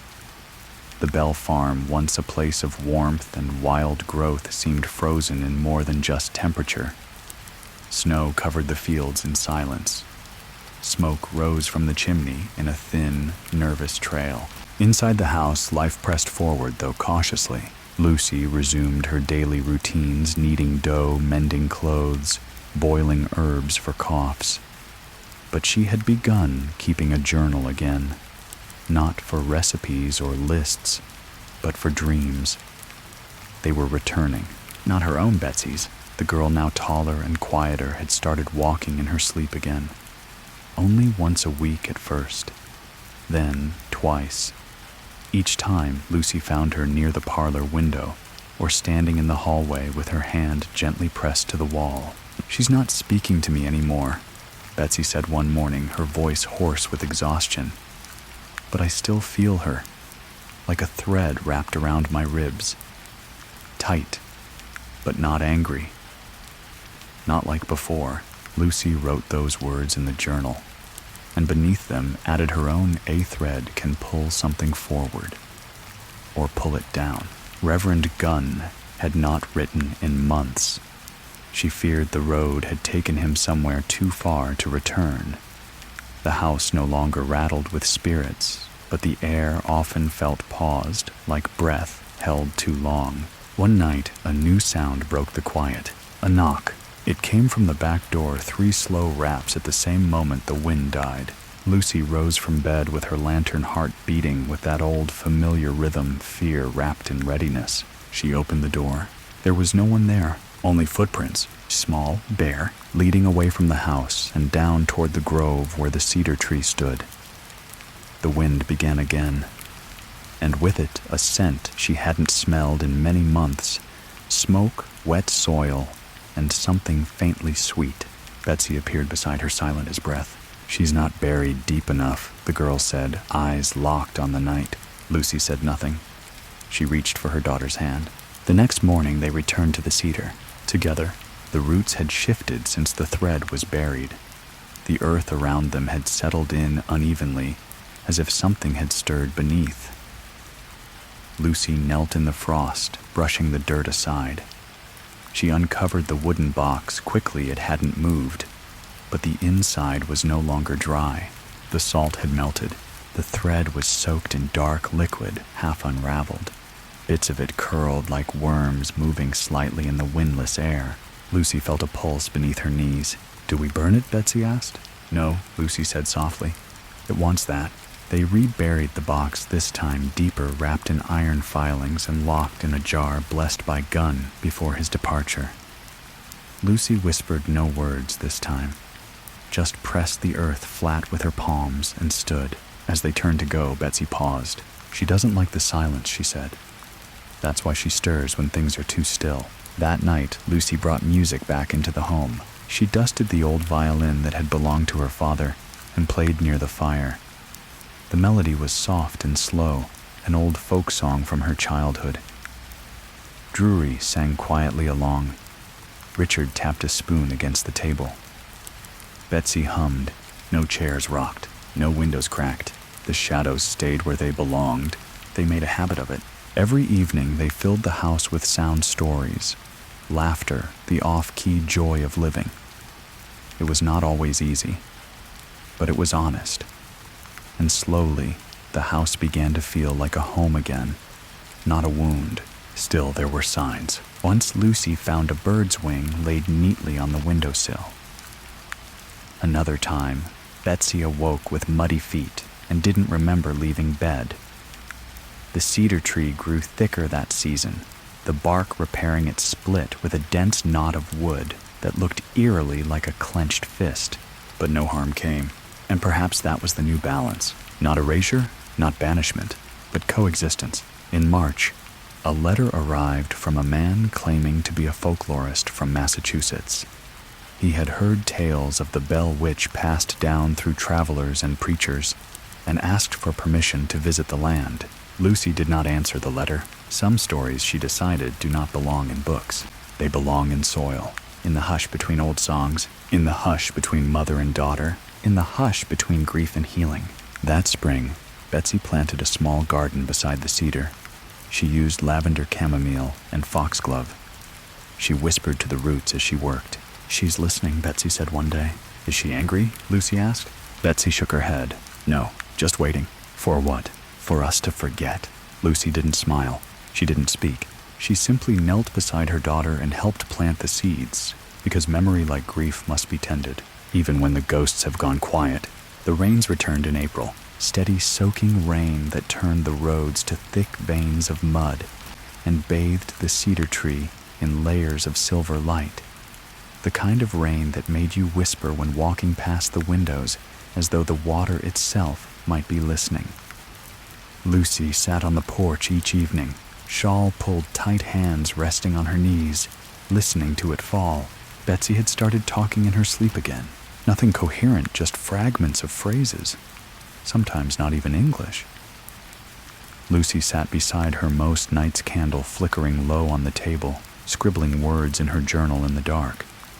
What she managed to capture made little sense. The child is gone, but the cradle rocks still.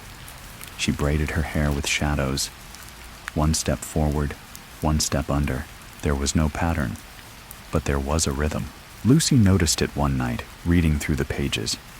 A cadence like a nursery rhyme or chant. It chilled her more than anything.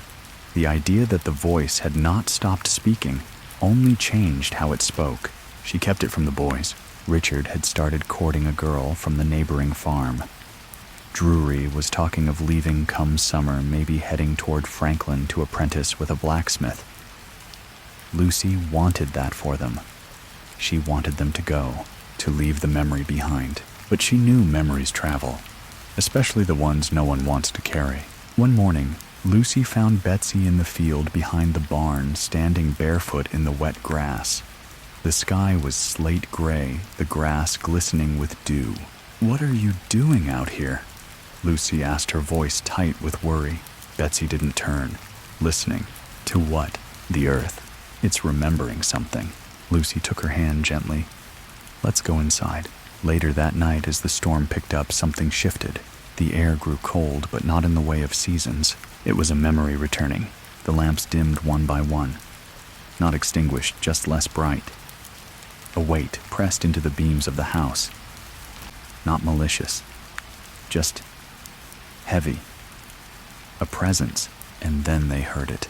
From the far end of the hall behind the door to the old storage room. Rocking, slow, rhythmic, the sound of wood on wood. A cradle. Lucy rose without hesitation.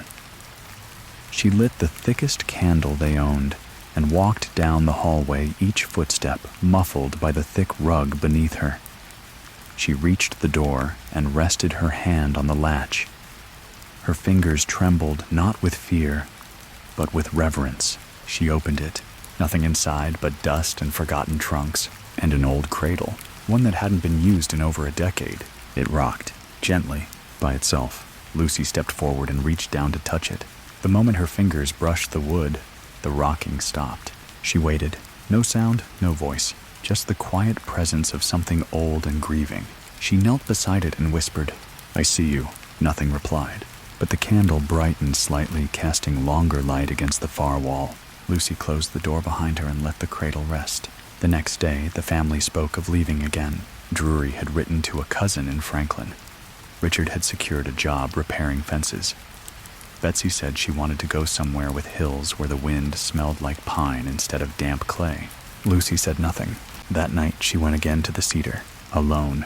The garden Betsy planted had begun to bloom, small green shoots curling up through the damp soil, like fingers reaching for breath. She knelt there, brushing dirt from the stone where she had buried the red thread. Her hand hovered above it. "Are you still here?" she asked softly. No wind, no voice, just the hum of distant frogs. Then faintly, so faint, it could have been imagined she heard it. A lullaby, far off, half forgotten. coming not from above, but from below. She stood slowly, looked toward the house. In the window, she saw Betsy watching her. Not afraid, not curious, just watching. The kind of gaze passed between two people who share a secret too old for words. Lucy turned and walked back. That night, the cradle didn't rock, but the dream returned. Lucy stood at the edge of the woods. The sky was filled with stars she didn't recognize, their light flickering like candle flames in stormy air. A woman stood ahead, hair long back, turned, holding something close to her chest. A bundle. A baby?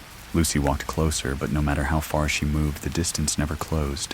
When she woke, her pillow was damp with tears. She wrote only one thing in her journal that morning. We are not the only ones who remember. Sometimes the land does too.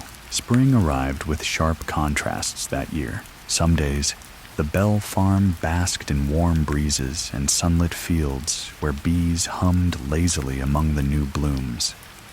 Other days, storms rolled in with no warning, gray walls of rain crashing against the windows, wind howling down the chimney like a soul caught between worlds, the kind of spring where things grow quickly.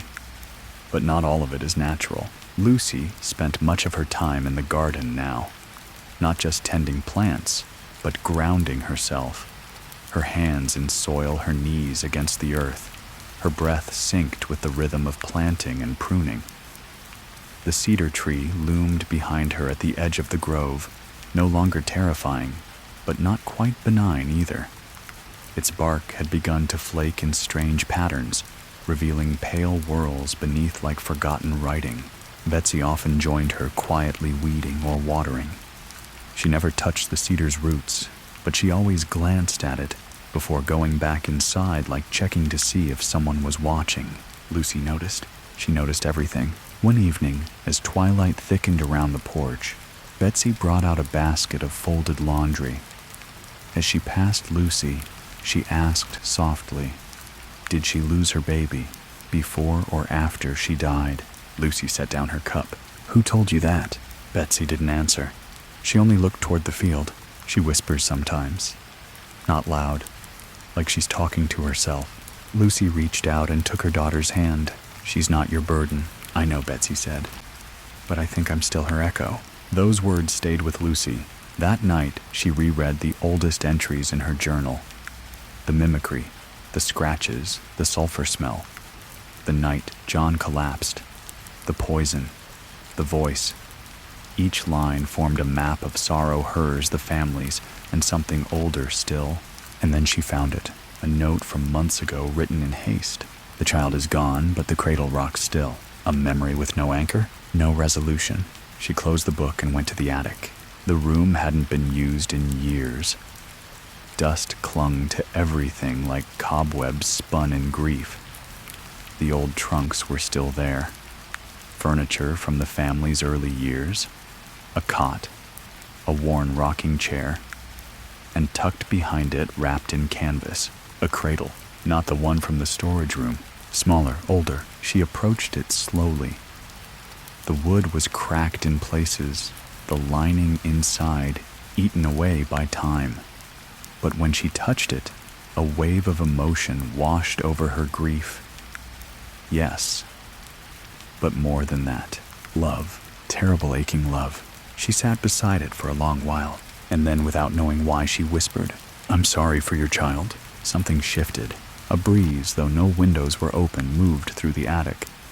It smelled faintly of lavender and milk, and then she heard a sound from within the cradle. Not a cry, not a whisper, a heartbeat, slow, faint, but undeniably real. Lucy backed away. Downstairs, Betsy was waiting in the hallway. She's not angry anymore, she said quietly, but she doesn't know where to go. Lucy put a hand to her chest. Neither do we. That night, they brought the cradle down and placed it in the center of the parlor. No one said a word.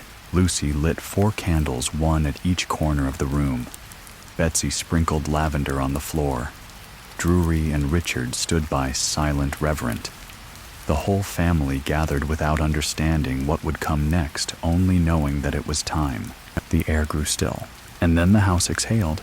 The rocking chair began to sway. The floor creaked softly, and the voice came barely above a breath. A lullaby. This time it was gentle, and then she appeared, not fully formed, not solid, but more than mist. A shape of dim light and sorrow standing by the cradle. Her hands hovered above it, hesitant, trembling. Lucy didn't move. She simply spoke. "We see you." The spirit lowered her head. Betsy stepped forward and placed a small knitted bonnet into the cradle, a gift she had made years ago for a neighbor's child, never given. "For him," she whispered. The spirit reached out slowly and touched the bonnet. And then she was gone. No flash, no scream, just gone. The candles dimmed but did not go out. The air remained still, and the cradle finally stopped rocking. The days that followed were the quietest the Bell family had known in years. No knocking in the walls, no footsteps at night, no flickering lights, no broken mirrors, no lullabies that weren't sung by human voices. The air within the house settled not simply with silence, but with stillness. Not the unnatural, breathless stillness of a haunted room, but the kind that comes after a long illness finally lifts. A quiet born of exhaustion and of peace. Lucy kept the cradle in the parlor for a while, not out of fear, out of respect. They placed a small bundle inside it, a woven bonnet, a folded muslin wrap, and a sprig of dried lavender tied with red thread. Not the cursed thread, not the one from before, but a new length dyed naturally and blessed by a traveling reverend who had once known Gunn. "It's good to mark the place," the man had said, running a finger over the cradle's worn wood. Even if it's just for memory's sake. The cradle didn't move again, nor did the rocking chair. Life resumed, but it was different now. Betsy began drawing again. Her pages, once filled with strange runes and half-formed faces, now featured sunrises and birds and winding rivers. Sometimes, though, Lucy would find a tree, always a cedar at the edge of the page. Always alone, always shadowed. "She's gone," Betsy would say if asked, but never forgotten. Drury left for Franklin by midsummer. He promised to write weekly and send money when he could.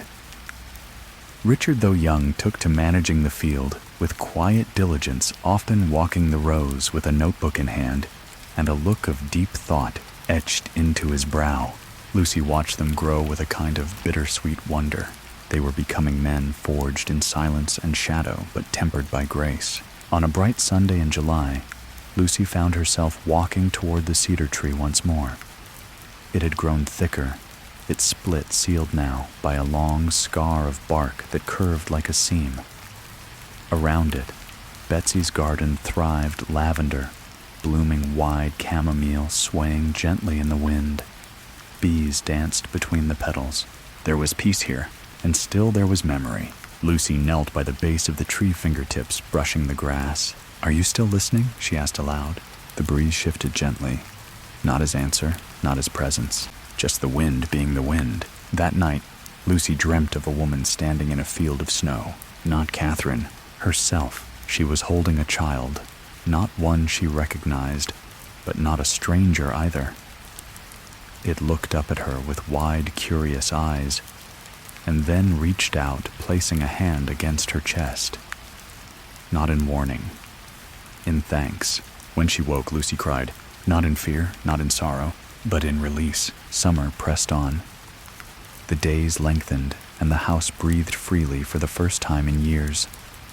Neighbors came more often now. Some stayed for supper. A few brought stories of their own, whispers of odd things on other farms, unspoken memories clinging to places like mold. Lucy listened kindly, offered tea, never judged. She didn't speak much of what had happened, but the way she carried herself, quiet, sure deeply rooted, told others she knew something. Something they might not understand, but could feel in the air if they stood close enough. And sometimes that was enough. One afternoon in late August, a stranger rode in from the north. A woman, middle-aged, tall, wearing black, not morning black, but traveling black. Her hat was wide-brimmed, her eyes deep-set and sharp. She carried nothing but a small carpet bag and a walking stick. She knocked on the bell door with a gentle rhythm 3 times like the old spirit once had. Lucy opened it slowly.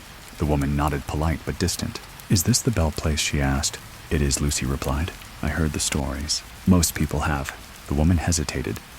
"Do you believe in hauntings, Mrs. Bell?" "I believe in pain," Lucy said, "and in memory." The woman smiled softly.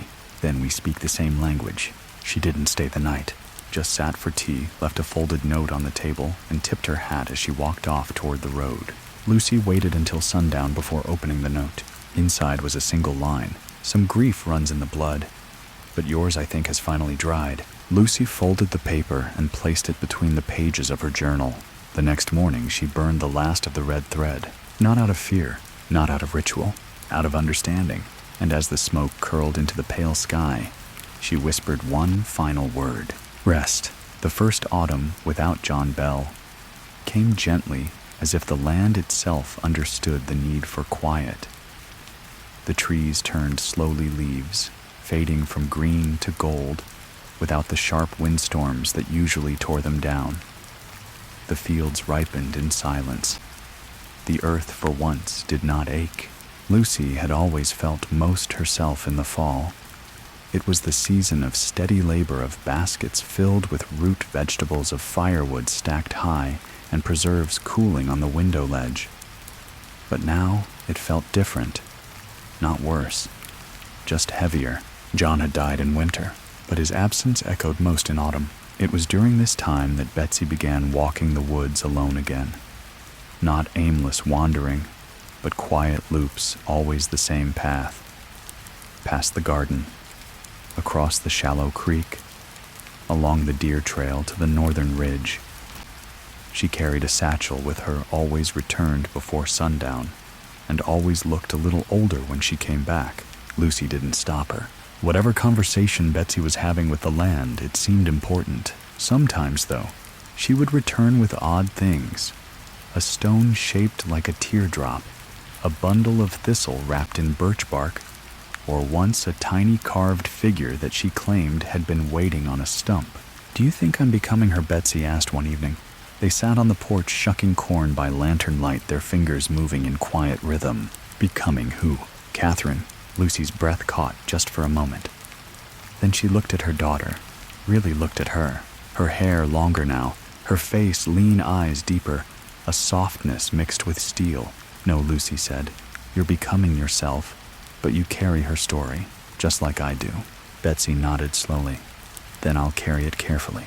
That night, Lucy added a new entry to her journal. She wrote of the woods, of the path, of the feeling that the land was not haunted anymore, only haunted with memory. That was the difference.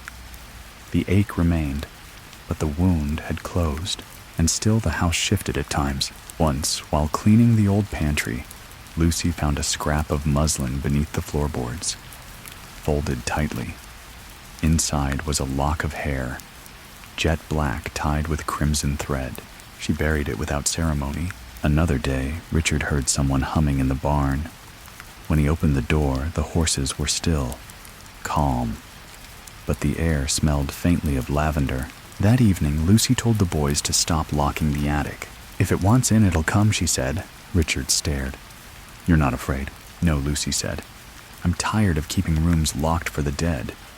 If they visit now, they do it gently." She paused, then added, "And we'll greet them the same." In late October, a letter arrived from Reverend Gunn. He was alive, weary, older than before, but intact. He wrote of his travels, of visiting libraries with ceilings higher than cathedrals, of unearthing old hymns written in dead languages, of seeing his own shadow flicker in places where no fire burned. He said he had dreamed of the cedar tree. In his dream, it was blooming. He included a drawing. Pale blossoms curled like smoke around its trunk petals, shaped like tears roots bursting from the ground to cradle something small and wrapped. He ended the letter with this line: "If the cradle still rocks, let it be rocked by wind alone." Lucy wept. She wrote back with careful hands, detailing the burial of the thread, the quiet return of peace, Betsy's drawings, and the small garden still blooming beside the cedar. She sealed the letter with wax made from her own bees and sent it with a small sachet of dried rosemary and rose hips. That evening, Betsy came to her with a request. "Can we have a fire by the tree?" "Why?" Lucy asked. "To tell stories." "What kind of stories?" "The real ones." They built a pit near the garden. Drury, home for a visit, helped gather wood. Richard cooked apples in a cast-iron pot, stirring cinnamon into the bubbling mess. Betsy laid out blankets. Lucy brought the old journal. As dusk fell, they sat together in the ring of firelight, and they told the story, not as a warning, not as folklore, as truth. They spoke of grief, of loss of mothers and daughters, of John, of the rocking cradle, of the voice that once filled the walls, of the poison and the prayer, of the thread and the tree. And when they were done, they sat in silence for a long time. Then Betsy said, "She was never trying to scare us. She was just trying not to be forgotten." And no one disagreed. The fire burned low, and when they rose to go, Lucy looked once more at the tree. For just a second, in the flicker of the last ember, she thought she saw a figure, thin, long-haired, holding something small against her chest. The woman gave a soft nod, then vanished into the bark. The frost returned that November, brittle and silver, painting the window panes with quiet intent. Mornings were cold enough to sting the lungs. The garden fell to sleep beneath a crust of hard earth. The cedar tree shed its final leaves, curling brown shapes that spun in the air like ash before resting on the roots below.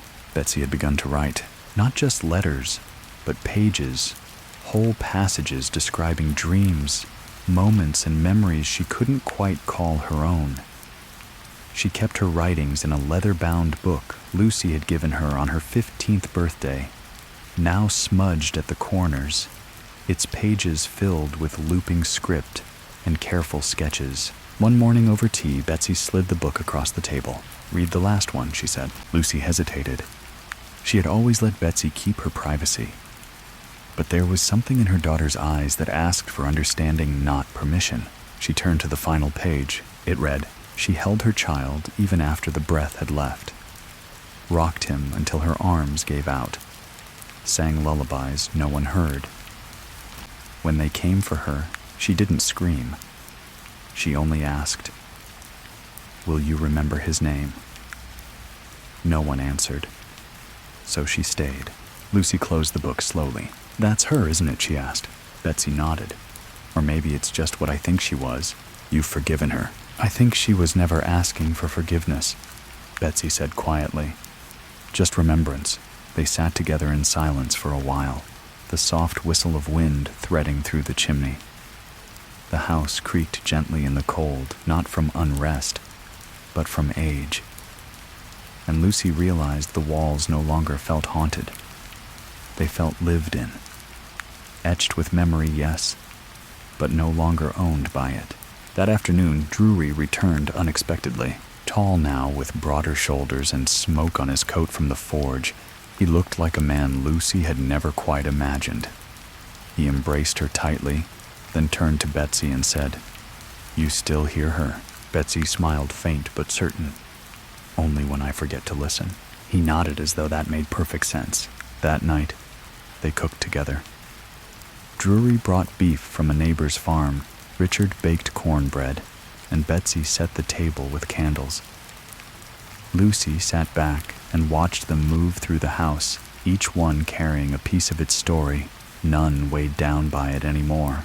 Later, when the others slept, Lucy took the cradle still in the parlor and moved it upstairs. She set it in the attic, where the light was soft and the air always held a whisper of lavender. She didn't close the door behind her. She left it ajar, just enough. In the weeks that followed, more letters arrived, from townsfolk, from travelers, from ministers and midwives and curious children, all of them asking the same thing in different words. Is the story true? Lucy never answered directly. She would write there was grief here once. It shaped us. But now we tend the garden, or some spirits ask for release, others ask to be remembered, or simply yes. But that is not all there is. People began leaving small offerings at the edge of the Bell property, a daisy tied with string, a bundle of herbs, a carved wooden rattle. No names, no messages, just quiet signs of solidarity with something they could not name but felt was real. And perhaps that too was a kind of healing. Betsy began painting, landscapes mostly, trees at dusk, fog rolling over fences, the curve of the moon above a solitary roofline. Her favorite was a portrait of the cedar tree in full bloom, not as it was, but as it had appeared in Reverend Gunn's drawing. In her painting, the tree's blossoms were made of starlight.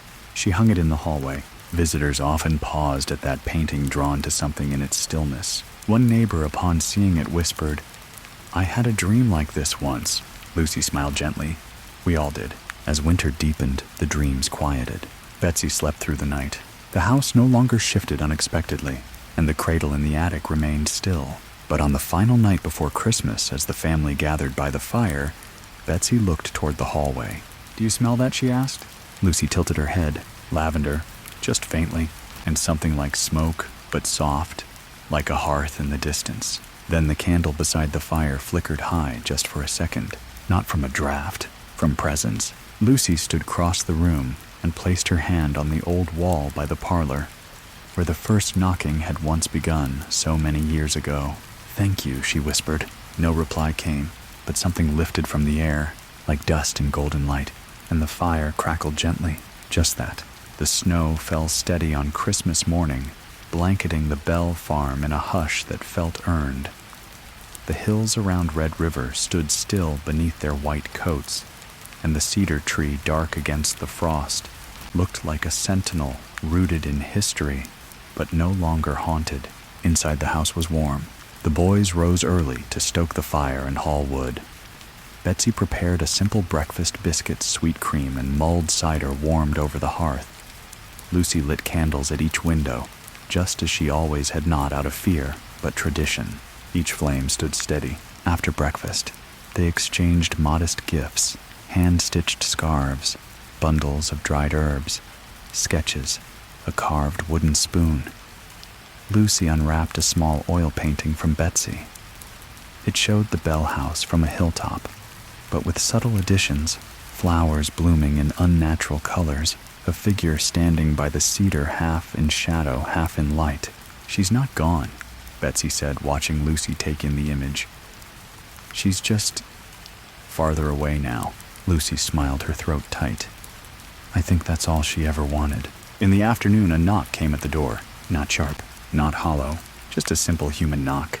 Lucy opened it to find a woman and her young son standing beneath a green shawl, the boy's cheeks red from wind, his mittened hand gripping his mother's tightly. "Is this where the Bell family lives?" the woman asked. Lucy nodded. "My husband heard stories," she continued. "He said, 'This place knows how to listen. We've lost someone. A child.'" Lucy stepped aside without asking further. The family welcomed them. They shared supper. They sat by the fire. And when the boy curled up beside the hearth, Lucy reached for the old cradle in the attic and brought it downstairs once more. She placed it in the corner, and without a word, the boy climbed in, not to sleep, but to lie there for a while, rocking slowly as the warmth of the room held him close. The cradle didn't creak. It didn't shudder. It simply moved steady, safe, like a breath long held, now exhaled. That night, Lucy sat by the window, journal open on her lap. She wrote, "This house will never be empty again. It holds too many echoes, but echoes can soothe. They can remind us of lullabies instead of screams. If you listen gently, they may even sing." Betsy began reading the journals soon after. At first, out of curiosity, then reverence, then a sense of duty. She copied the pages into her own handwriting, edited where needed, left space where memory required air. By spring, she had filled a second book, and then a third. Not all of it was about the haunting. Some of it was about her father, his hands in the soil, his voice at sunset. Some was about dreams she had that didn't feel like hers. Some was just poems, but all of it carried the same undercurrent: to remember is to witness. To witness is to honor. That spring, a young couple from East Tennessee stopped by with a letter from Reverend Gunn. He had passed in his sleep during Lent, peacefully, a crucifix clutched in his hand. The letter had been written weeks before. "The land will always remember her," he wrote. "But now I believe she remembers herself. No longer wrath, just longing. What a thing grief becomes when tended." They planted a tree in his honor near the garden, not a cedar, a dogwood, soft white blossoms that bloomed even in shadow. Lucy grew older as the years passed. The boys married. The farm grew. People stopped calling it cursed. Some even called it blessed.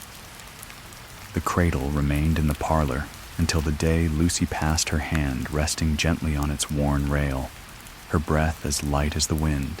And in her final journal entry dated just a few days before she wrote, "I don't think I was haunted. I think I was asked to listen. And when I finally did, everything quieted. Betsy buried her mother with lavender and rosemary.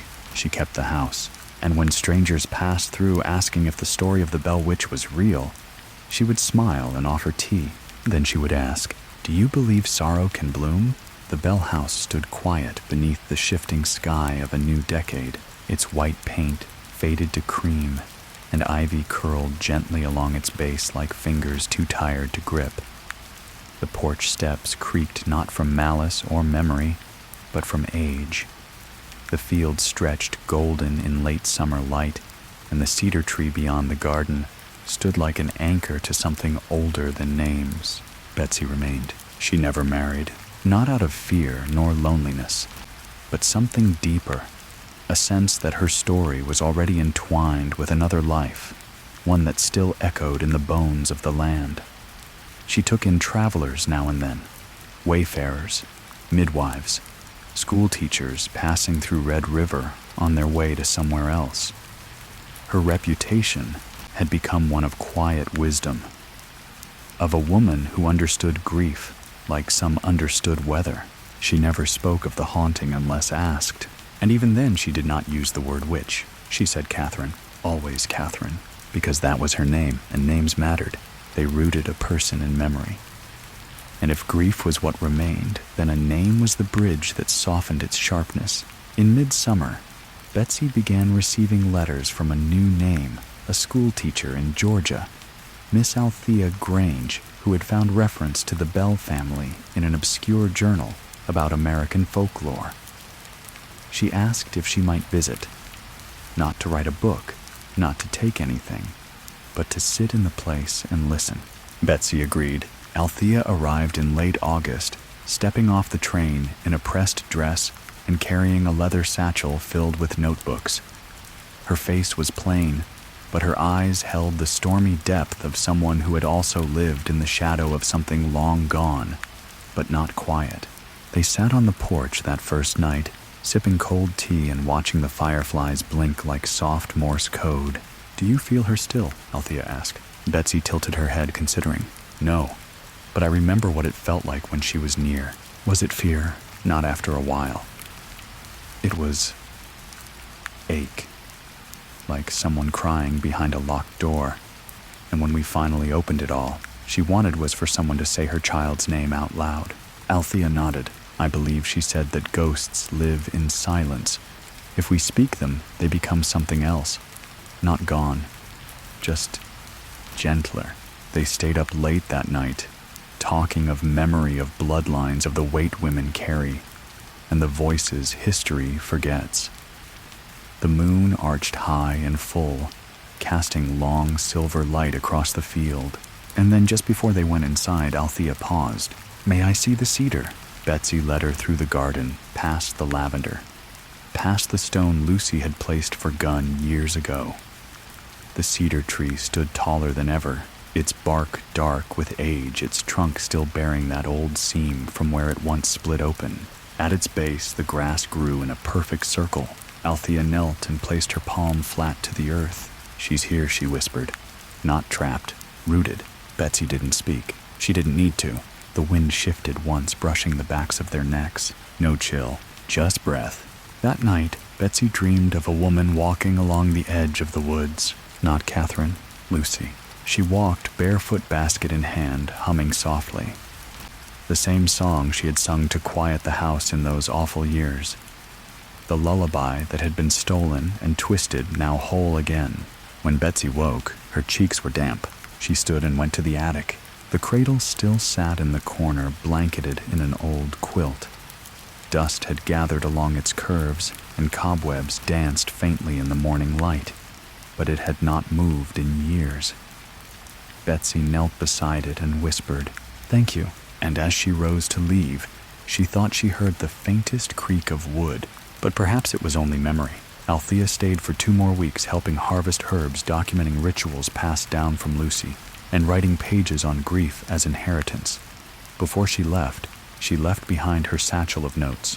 "For you," she told Betsy, "to keep it told the way it should be." When she was gone, Betsy walked to the cedar tree one last time that summer. She carried no herbs, no doll, only herself. She sat at its base back against the bark and closed her eyes. There was no voice, no vision, only a sense that the story was still being written not in fear but in care, and that she was no longer a character in it, but its keeper. The years that followed unfolded with a softness that surprised Betsy. She had come to believe somewhere deep in her bones that her life would always be wrapped in shadow, that the presence which had shaped her childhood would keep its grip even as she grew beyond its reach. But time, like the wind on the ridge, wears down even the sharpest stone. By her late 30s, Betsy had become something of a local figure in Red River. People didn't fear her anymore. They respected her, trusted her, came to her for remedies, for blessings, for quiet words when sorrow knocked at their doors. She never charged. She never refused. And though she often said little people left her porch lighter, she was called the listener, and she wore the title like a shawl. In early spring, a child named Ruthie began visiting. She was the youngest daughter of the Jennings family, down the road, curious, fearless, and far too talkative for her age. Betsy would often find her sitting on the porch swing after school, her feet barely touching the ground. "Tell me a ghost story," Ruthie would beg. Betsy always smiled and asked the same thing in return. "Why do you want to be scared?" "Because it means something exciting might happen." Betsy chuckled, brushing flour from her hands. "Ghosts aren't excitement, Ruthie. They're echoes. You don't chase echoes, you listen for them." Ruthie didn't understand then, but she stayed. Over time, she stopped asking for ghost stories and started bringing questions about her dreams, about the grave near the cedar, about the birds that flew in strange circles before dusk. Betsy taught her how to plant herbs by the moon cycle, how to sit quietly and hear the land, how to know when something wasn't dangerous, only unspoken. She never taught Ruthie to fear the dead. She taught her to honor them. One summer, Ruthie brought a box she had found beneath the floorboards in her family's barn. Inside was a bundle of thread blackened with age and a small pewter charm in the shape of a cradle. Betsy took it gently. Where others might have recoiled, she smiled. "Another story wanting to be told," she murmured. She placed the charm beside the old cradle upstairs. Not in it. Beside it. Close enough to be known but not mistaken for belonging. That night the house creaked softly in the rafters. Not haunting. Memory stretching its limbs. In her 40s, Betsy expanded the garden. She built a low stone wall around it with the help of some neighbor boys and planted apple trees that would outlive her. She began writing letters to archives and libraries, carefully correcting the old legends about the Bell Witch. She insisted on the truth, not the sensational truth, but the human one. She wrote, "There was pain here, and grief that clawed its way into the wood. But we answered it, not with fire, with names, with presence." Some letters were never answered. Others came with invitations, speaking events books to be written. Betsy declined them all. She did not want the story to travel too far from where it was born. It belonged to the land and to the tree. That tree had grown impossibly tall, taller than any cedar should. Its roots bulged from the earth like ribs, and its shadow stretched long across the fields in the morning light. Children dared each other to touch it. Old men tipped their hats as they passed, and every spring, like clockwork, it bloomed, not with flowers, with scent, a strange blend lavender-ash milk rain. No one could explain it. They didn't try. One night in late autumn, Betsy woke with a start, not from fear, from knowing. She lit a candle and walked through the house, barefoot floorboards cool beneath her soles. She passed the parlor, the old sitting room, the hallway where John once prayed at dawn. She paused at the attic stairs, climbed. At the top, the cradle stood in its usual place, still untouched, but something sat inside it. A letter, no envelope, no name, just one line, written in slanted, unfamiliar script. "Thank you for remembering." Betsy sat down beside the cradle and wept. She didn't light the candle again that night. She let the darkness rest around her, thick but not oppressive, like a blanket pulled close by someone who finally felt safe. Betsy lived well into her 50s, her hair graying at the temples, her steps slower, but never aimless. The Bell House remained her anchor, not out of duty, but choice. Its rooms no longer whispered, they breathed. Its shadows no longer reached, they simply lingered in the corners like old memories that knew better than to interrupt.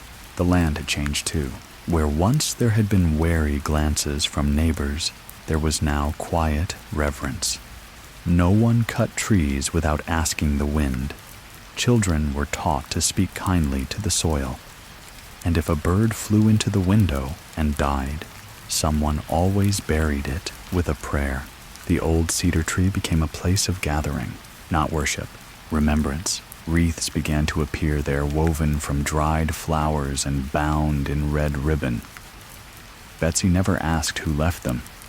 She didn't need to. The tree had become something larger than the story that birthed it. It had become sacred. And then one morning in early spring, a stranger arrived. Not a traveler, not a writer. A woman dressed in blue with hair that shimmered silver in the light, and eyes the same green as Lucy's. She carried a small wooden box worn smooth at the corners. "I'm sorry to come without notice," the woman said, "but I believe this is yours." Betsy welcomed her in without a second thought. Over tea, the woman explained. Her name was Sarah Batts, a descendant of Catherine. She had traced her lineage through family Bibles. Death records whispered lore passed down in shamed voices. Her family had long denied the connection, buried it under new names, new states, new faiths. But Sarah had uncovered it all. "I wanted to see the place," she said. "Not to take anything, not even to make amends. Just to witness what she became." Betsy led her through the house, through the parlor, up the stairs, to the attic. The cradle sat in its usual place, now surrounded by dried flowers, trinkets, and bundles of thread. Sarah approached it slowly and placed her wooden box beside it. Then she opened it. Inside was a lock of golden baby hair, curled and tied with string.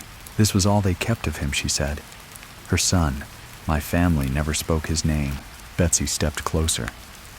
"Do you know it now?" Sarah nodded. "Elias." They stood in silence, the air around them warm and still. Then Betsy reached into her apron and removed a small slip of linen. On it, stitched with simple red thread, was the name Catherine. She handed it to Sarah. "Now they can rest together." Sarah wept, not with regret, with release.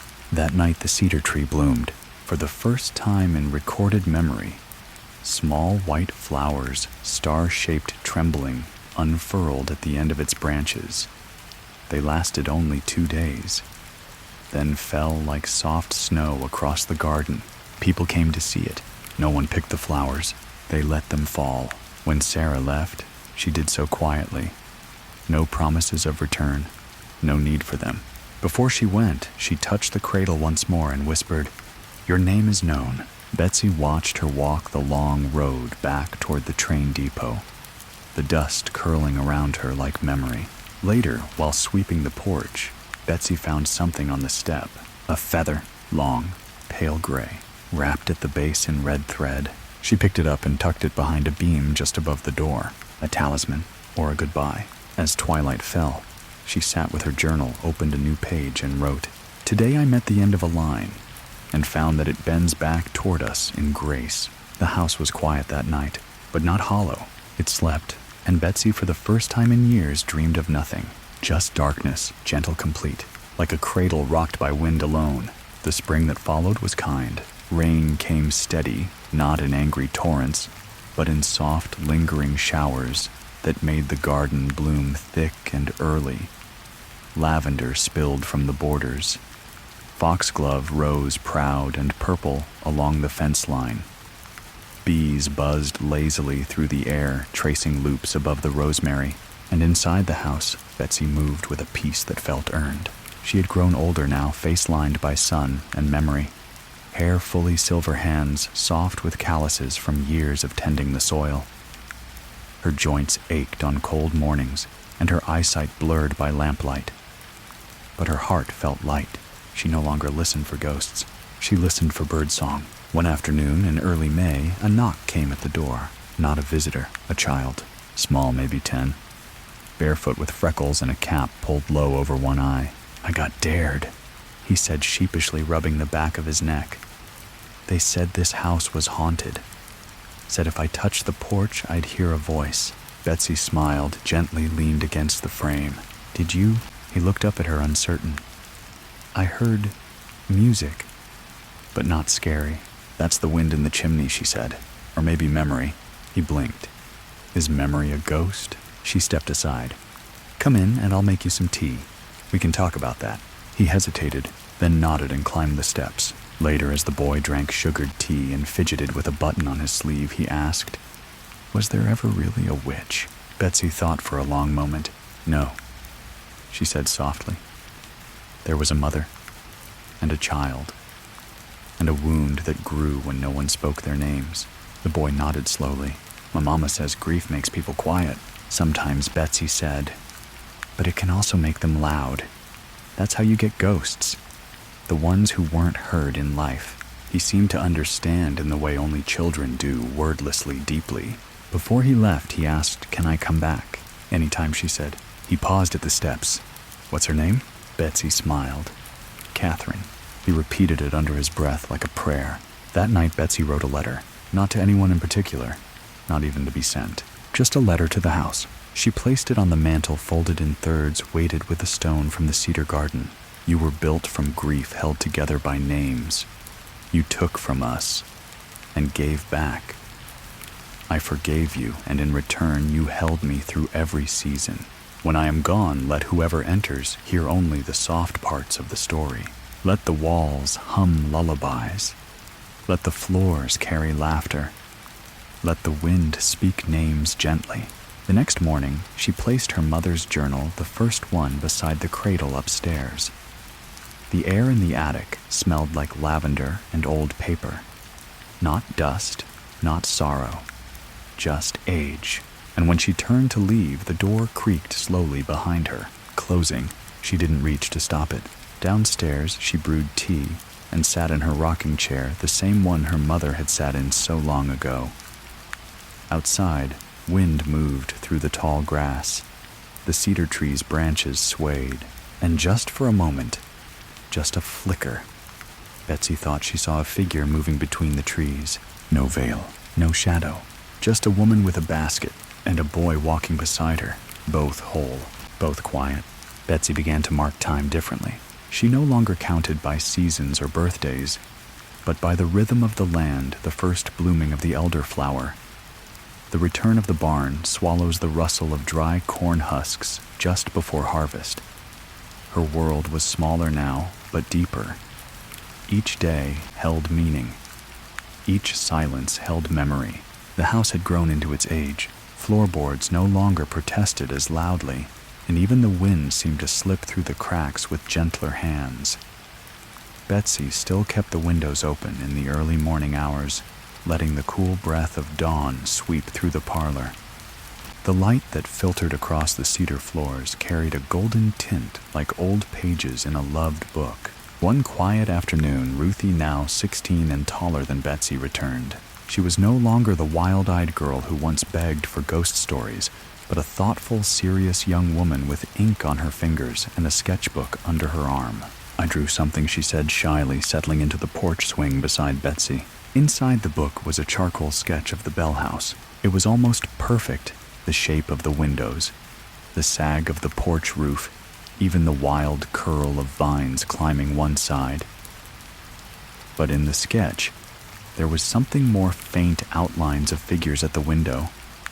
A woman and a child, both drawn in soft strokes barely there. I don't know why I drew them, Ruthie admitted, but they felt necessary. Betsy looked at the sketch for a long moment, her fingers tracing the lines. They are, she said. They always have been. They drank tea together as clouds passed overhead, slow and pale. In the distance, the cedar tree swayed gently, its branches rising like a cathedral roof. You never told me the whole story, Ruthie said softly. Not really. Betsy glanced at her. Do you want the truth or the shape of it? Both, so Betsy told her.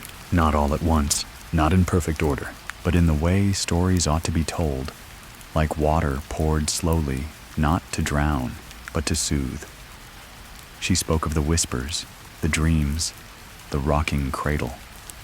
She spoke of her father's slow fading, her mother's steady strength, of Reverend Gunn and the rites in the dark, of the cedar tree and the lullabies and the day the ghost no longer screamed.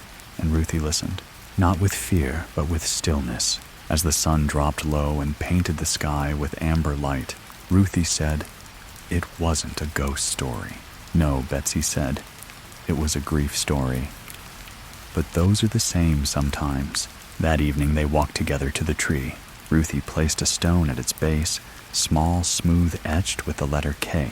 Betsy didn't ask where she got it. Some things don't need asking. Later that week, Ruthie returned with a group of younger children from the church. Betsy welcomed them into the parlor, poured lemonade, and pointed toward the cradle in the attic. "Go gently," she said, "and if you feel something beside you, don't be afraid. Just say her name." The children crept up the stairs in single file, their whispers full of wonder. From below, Betsy heard one voice say softly, "Catherine," and the air shifted not with cold, but with memory. That night, Betsy wrote a new letter. She placed it in the cradle. It read, "This home is yours now too. Not to haunt, to shelter. Let the hurt ones rest here. Let the wandering ones remember their names. Let the silence hum only lullabies." In her dreams, she walked the ridge behind the cedar hand in hand, with no one she could see but someone she knew. The sky above her shimmered like fabric. The fields swayed with color she could not name. The house behind her stood tall, whole, and in its window a candle burned, steady, warm, waiting. The candle in the window burned every night after that. Betsy lit it at dusk and let it glow until dawn, no matter the weather, no matter her weariness. It became something of a quiet ritual, not just for her, but for the town. People would look for that light as they passed on horseback or by foot, and in time it came to mean something, a sign that someone was keeping watch, that the house was listening. One late summer evening, as twilight began to draw its long blue shadow over the Bell farm, an old wagon rolled up the path. A man climbed down, slowly, stooped with age, but tall in memory. He walked with a limp, his right hand wrapped in a leather brace. His beard had gone white, and his face was weathered like barnwood. It was Richard. He hadn't written ahead. He hadn't needed to. Betsy stood at the porch and waited, tears already welling in her eyes before he even said her name. "Betsy," he said, voice cracking. "You look just like Ma." She ran to him and embraced him tightly, as if decades could be undone by touch alone. He stayed a week, then another. They sat on the porch and spoke of things past, some painful, some beautiful. He had never married, never settled. Traveled from town to town as a tinker, sometimes as a blacksmith. Carried a piece of the Bell house in his blood, though he'd spent years trying to forget it. "I thought I could outrun it," he confessed one night by the fire. Betsy didn't respond. She simply placed a mug of cider in his hand and let the silence hold them both. One night he asked if the cradle was still there. She nodded. He went up alone, stayed in the attic for nearly an hour. When he came down, his eyes were red and his voice low. "I saw her, not like before, not angry, just watching." "She always was," Betsy said. He stayed through the first frost, helped chop wood, fix the hinge on the barn. painted the front door a new shade of blue, soft and dusky like twilight. Before he left, he gave Betsy a small box. Inside were dozens of tiny metal charms he had collected over the years, moons, stars, keys, and one small heart-shaped locket. She'd have liked these, he said. She deserved small, beautiful things. Betsy placed them on the mantel beside her mother's old journal. That night, the candle in the window flickered higher than usual, as if wind had found its breath again. That winter was long but not hard. Neighbors brought over pies and preserves. Ruthie visited every weekend, reading aloud from books she borrowed from the schoolhouse. The house held warmth, not just from the hearth, but from memory, from presence. One snowy morning, a letter arrived from Althea Grange. It had been years. She wrote from a coastal town, now widowed, running a small bookstore by the sea. In her letter, she included a clipping from a local paper, an essay she had written on the legacy of grief and the spirits we inherit. At the bottom, she had added a handwritten line, "Your story is still with me. Thank you for sharing her name." Betsy folded the letter and placed it in the cradle, not to hide it, to offer it. Later, when she stood at the kitchen window, watching the wind twist the snow into soft spirals, she whispered, "We remember you, Catherine." And the house creaked once, as if bowing. In the distance, the cedar tree stood cloaked in white, its trunk wide and dark, like the spine of a book waiting to be read again. Betsy turned from the window and returned to her journal. She wrote, "What was once curse became prayer. What was once scream became song. We are not haunted anymore. We are held." Snow clung to the branches longer than usual that year. By mid-March, the thaw began slowly revealing patches of green beneath the white. Crocus bloomed near the base of the cedar, tiny and defiant. The wind no longer howled, it hummed. And inside the bell house, Betsy kept to her rhythm. She rose before dawn, lit the fire, boiled tea, and wrote. Her journals filled faster than ever now. Not because the days were more eventful, but because she felt the weight of time more keenly. She wrote memories, yes, but also instructions. Seeds of guidance carefully planted for whoever might come next. Each entry ended with the same 3 words. Speak her name. One afternoon, Ruthie arrived with something cradled in her arms, a bundle of cloth, moving. "A gift," she said with a nervous grin. "Found him in the barn. Mother wouldn't take him in." Betsy unwrapped the bundle. A kitten, black and smoke gray with green eyes too large for its small face. It purred against her hands, unbothered by age or silence. They named him Whisper. He took to the house immediately, slept on the stairwell, watched the cradle without fear. And every night he sat beside the candle in the window as it burned, tail curled neatly around his paws. Spring turned to summer. The cedar bloomed again, not with flowers, but with light. On certain evenings, just as the sun dipped below the ridge, a strange shimmer would pass across its bark. Not glowing, not unnatural, just noticeable. As if something beneath the surface was remembering itself, people began leaving offerings at its base. Poems, dried herbs, feathers, charms. A small community had quietly formed around the house. Not tourists, not thrill seekers. Listeners, tenders. They didn't speak of ghosts. They spoke of lineage, legacy. One night in early June, Betsy dreamed of her mother. Lucy stood in the garden, hands covered in soil, face gentle and firm. She turned to Betsy, touched her cheek, and whispered, "It's time." Betsy woke without fear. She dressed slowly, tied her hair back, lit the candle in the window, and wrote one final page in her journal. "I have listened long enough. My voice can rest now. Let the next voice rise with gentleness." She went to the attic, placed the journal beside the cradle, ran her fingers along the wood. Then for the first time in decades, she climbed into the cradle herself. Not to lie down, but to rest one hand on the railing, one foot curled beneath her, like a child watching the world from a high perch. Whisper padded into the attic and curled at her feet, and there they stayed, the two of them, until morning.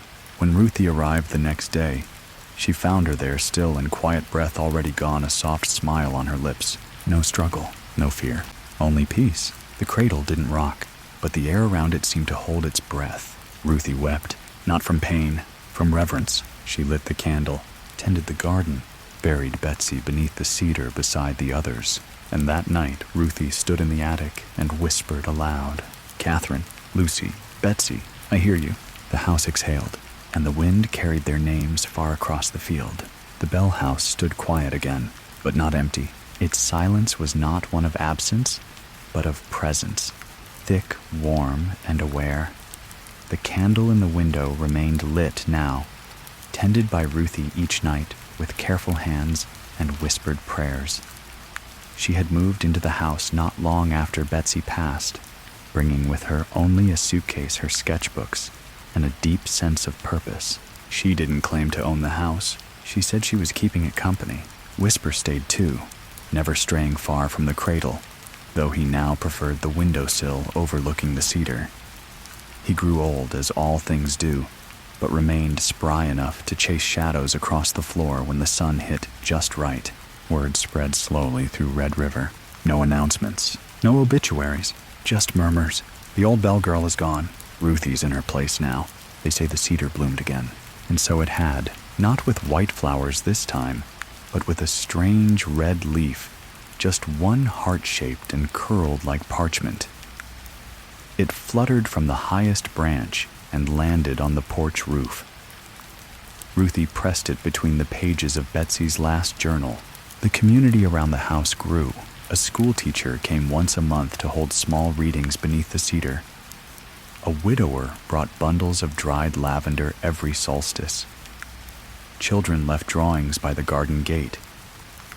No one ever claimed these rituals as religion or folklore. They simply honored what had been held. Ruthie kept the attic door open at all times. Visitors were allowed to go up quietly, respectfully. She never changed the cradle, never dusted the journals too harshly. She added her own writing to the shelf pages of sketches and poems lessons learned from the wind and soil. She titled her book, Held. On a rain-heavy afternoon in late August, a young girl named Elsie came to visit. She was pale quiet, all elbows and nervous eyes. Her father had died recently. Her aunt had brought her. Ruthie sat her by the fire, let her speak haltingly, then faster. Tears came, then silence. At the end, Elsie asked, "Will I ever stop hearing him?" Ruthie thought for a moment. "No," she said gently, "but it'll change. Someday you'll hear him laugh instead of cry." Elsie nodded, and then softly asked, "Can I see the cradle?" Ruthie took her hand and led her up the stairs. The attic smelled of cedar and old ink. Elsie approached the cradle slowly, her fingers twitching nervously by her sides. Then she whispered, "I miss you." No wind, no flicker, but the candle downstairs burned brighter. That night, Ruthie wrote a letter not to anyone, just to time. Grief does not rot. It roots. And from it blooms a house that knows names. We do not banish ghosts here. We listen. She placed the letter beneath the cradle between the floorboards, where the oldest bones of the house rested. Then she sat at the window and watched the fireflies return. She did not fear them. Their flickers were not warnings. They were signals. Little lights calling the living and the dead to the same porch beneath the same sky, where memory was not a wound, but a lamp, always lit. Years passed as they always do. The town of Red River shifted and changed. Roads were paved, stores opened, and closed children grew into their parents and wandered away only to return when the land called them back.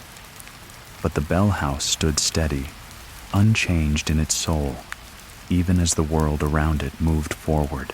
Ruthie, now in her 30s, had become the new keeper of the story, not just Betsy's story, not just Catherine's, but the full tapestry of pain, healing, and remembrance that stretched across generations. She didn't write books or give speeches. She wasn't a historian. She was a listener, a guardian of presence. And in the quiet rooms of the house, stories continued to arrive. One morning in early spring, a letter came addressed only to the Bell House. It was from a young woman in Boston who had read about the place in a footnote of a university thesis on American folklore. She wrote of dreams she'd had since childhood, recurring images of a woman in a dark shawl, standing beneath a cedar tree, always humming the same tune. I don't know why I'm writing the letter ended, only that something told me to send this here. Ruthie folded the letter and placed it under the candle in the window. That night, the flame flickered once strong, tall, and then settled. Later, while walking through the garden, she found the strangest thing, a circle of mushrooms, perfectly formed, growing in the shape of a cradle. The air around them smelled faintly of lavender and ash. She didn't touch them. She whispered thank you and moved on. The cedar continued to bloom. Its roots had pushed deep into the soil, twisting around old bones and older secrets. But they never disrupted. They embraced. At its base, moss grew thick and the earth seemed softer. Animals nested nearby. Birds returned each spring. Sometimes on the stillest mornings, Ruthie would hear laughter from the attic. Not loud, just a giggle, a breath of joy. She never ran to check. She smiled and whispered, "You're welcome." The cradle, still standing, had gained a soft patina of age. Threads and charms, feathers and folded notes adorned its edges like offerings at an altar. Visitors added their own, never asked how or why. They simply understood. A boy left a drawing of a woman with long braids and eyes like stars. A woman placed a tiny bell on the railing, its clapper tied with red string. A couple left a photograph of their newborn tucked inside a leather pouch that smelled faintly of cedar oil. The cradle never rocked, but it held every name, every sorrow, every act of remembering. Ruthie's own hair began to silver at the temples, though her eyes remained bright. She spoke little of the past unless asked, and when asked, she always began the same way. There was never a witch, only a wound, and then a name.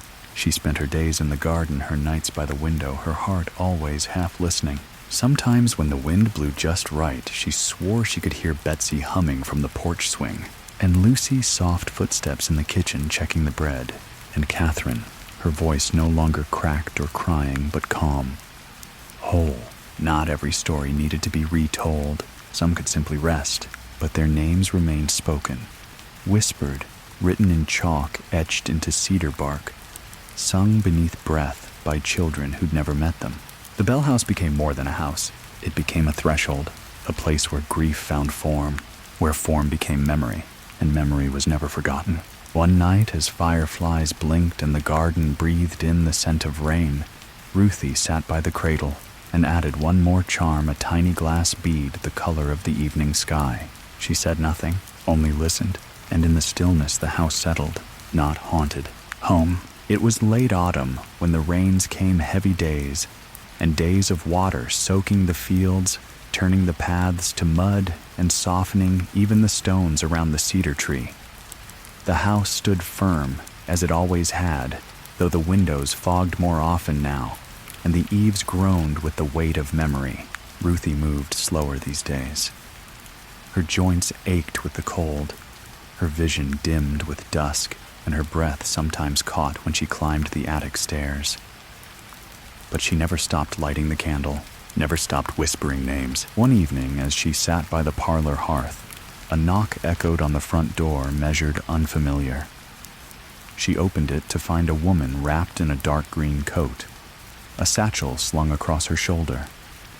She looked to be in her late 20s, hair-damp shoes caked in mud. "Are you Ruthie?" she asked. "I am." The woman exhaled as if she had been holding her breath for miles. "My grandmother told me stories about this house, about a girl who whispered names and a cedar tree that remembered. She said, if I ever lost myself, I should come here." Ruthie stepped aside. "Then you're exactly where you're meant to be." They sat together by the fire, the young woman drying her socks and sipping warm tea. Her name was Clara. She had recently left a place that took more than it gave. Her eyes were tired, her voice quiet. "I didn't come for ghosts," Clara said. "I just needed to feel something older than pain." You came for presents, Ruthie said. So did they all. That night, Clara stayed in the spare room downstairs, and in the attic for the first time in decades, the cradle rocked once, just once, a gentle sway. When Ruthie found it in the morning, the air around it felt thick with something unnameable. Not dread, not joy. Something deeper. A kind of noticing. She smiled. The house had chosen again. In the days that followed, Clara stayed. She helped with the garden, sat with visitors, read aloud in the attic. She didn't ask for stories. She waited for them to arrive. They always did. Each new soul who passed through the bell house left something behind, a song, a secret, a single breath. The house grew richer, with every offering fuller, with every grief that was not hidden, but held. Winter came again. Snow blanketed the fields, and the cedar wore its frost like a crown. The candle continued its glow each night. Whisper, old and slow, still sat by the window. His body curled tight, his ears flicking to sounds only he could hear. And Ruthie one morning did not rise. Clara found her in the rocking chair by the hearth, a shawl pulled tight around her shoulders. Her lips parted slightly in the softest of dreams. A journal rested on her lap, a sprig of dried lavender pressed between the pages. The candle was still burning. Clara lit it again that night, then the next, and the next. She climbed to the attic, stood before the cradle, and whispered, Ruthie. The house creaked once like a door swinging gently on old hinges. A hush fell across the rooms. Outside, the wind rose and curled through the cedar branches, then fell still. Clara returned to the porch, sat where Betsy once had, and opened a fresh journal. She began to write, not to tell the story anew, but to continue it. Because the house was never finished, it was always listening. Clara came to understand that the house had its own rhythm. There were days it felt heavy, with memory. Air thick, light dim every creak, a name being spoken through old timber. Other days it felt almost weightless, as though the walls were holding their breath, watching her gently. But always, the house was aware. She made no attempt to modernize it. No central heating, no television, no wires trailing through the old plaster.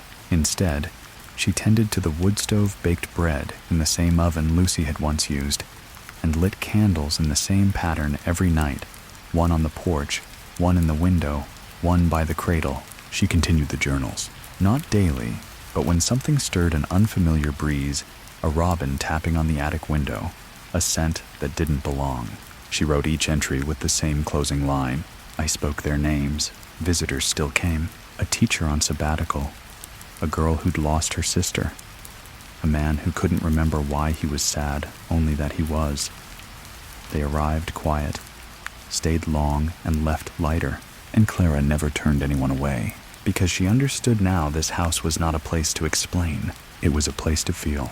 One evening in early spring, as the first stars blinked into the sky and frogs began their slow chorus, Clara stood beneath the cedar tree, barefoot in the grass. She reached into her pocket and withdrew a single item, a carved wooden whistle. It had belonged to her grandfather. She placed it at the base of the tree. I never knew how to carry him, she whispered. But maybe I don't have to. The wind stirred. Leaves rustled. A single blossom unfurled from the highest branch and fell into her palm. In the attic, the cradle shifted. Not rocked, shifted, as if someone had climbed in. Clara smiled. Later that night, she sat by the window where Ruthie once sat, journal open, whisper, purring by her side, and watched the candlelight flicker against the glass. In the reflection, she saw herself not alone. Behind her, Lucy's soft smile, Betsy's wise eyes, Ruthie's steady hand, and Catherine, whole peaceful luminous. Clara wrote the final words of her entry slowly, deliberately. The story does not end. It roots, it rises, it names. The bell house is still listening, and I will listen too.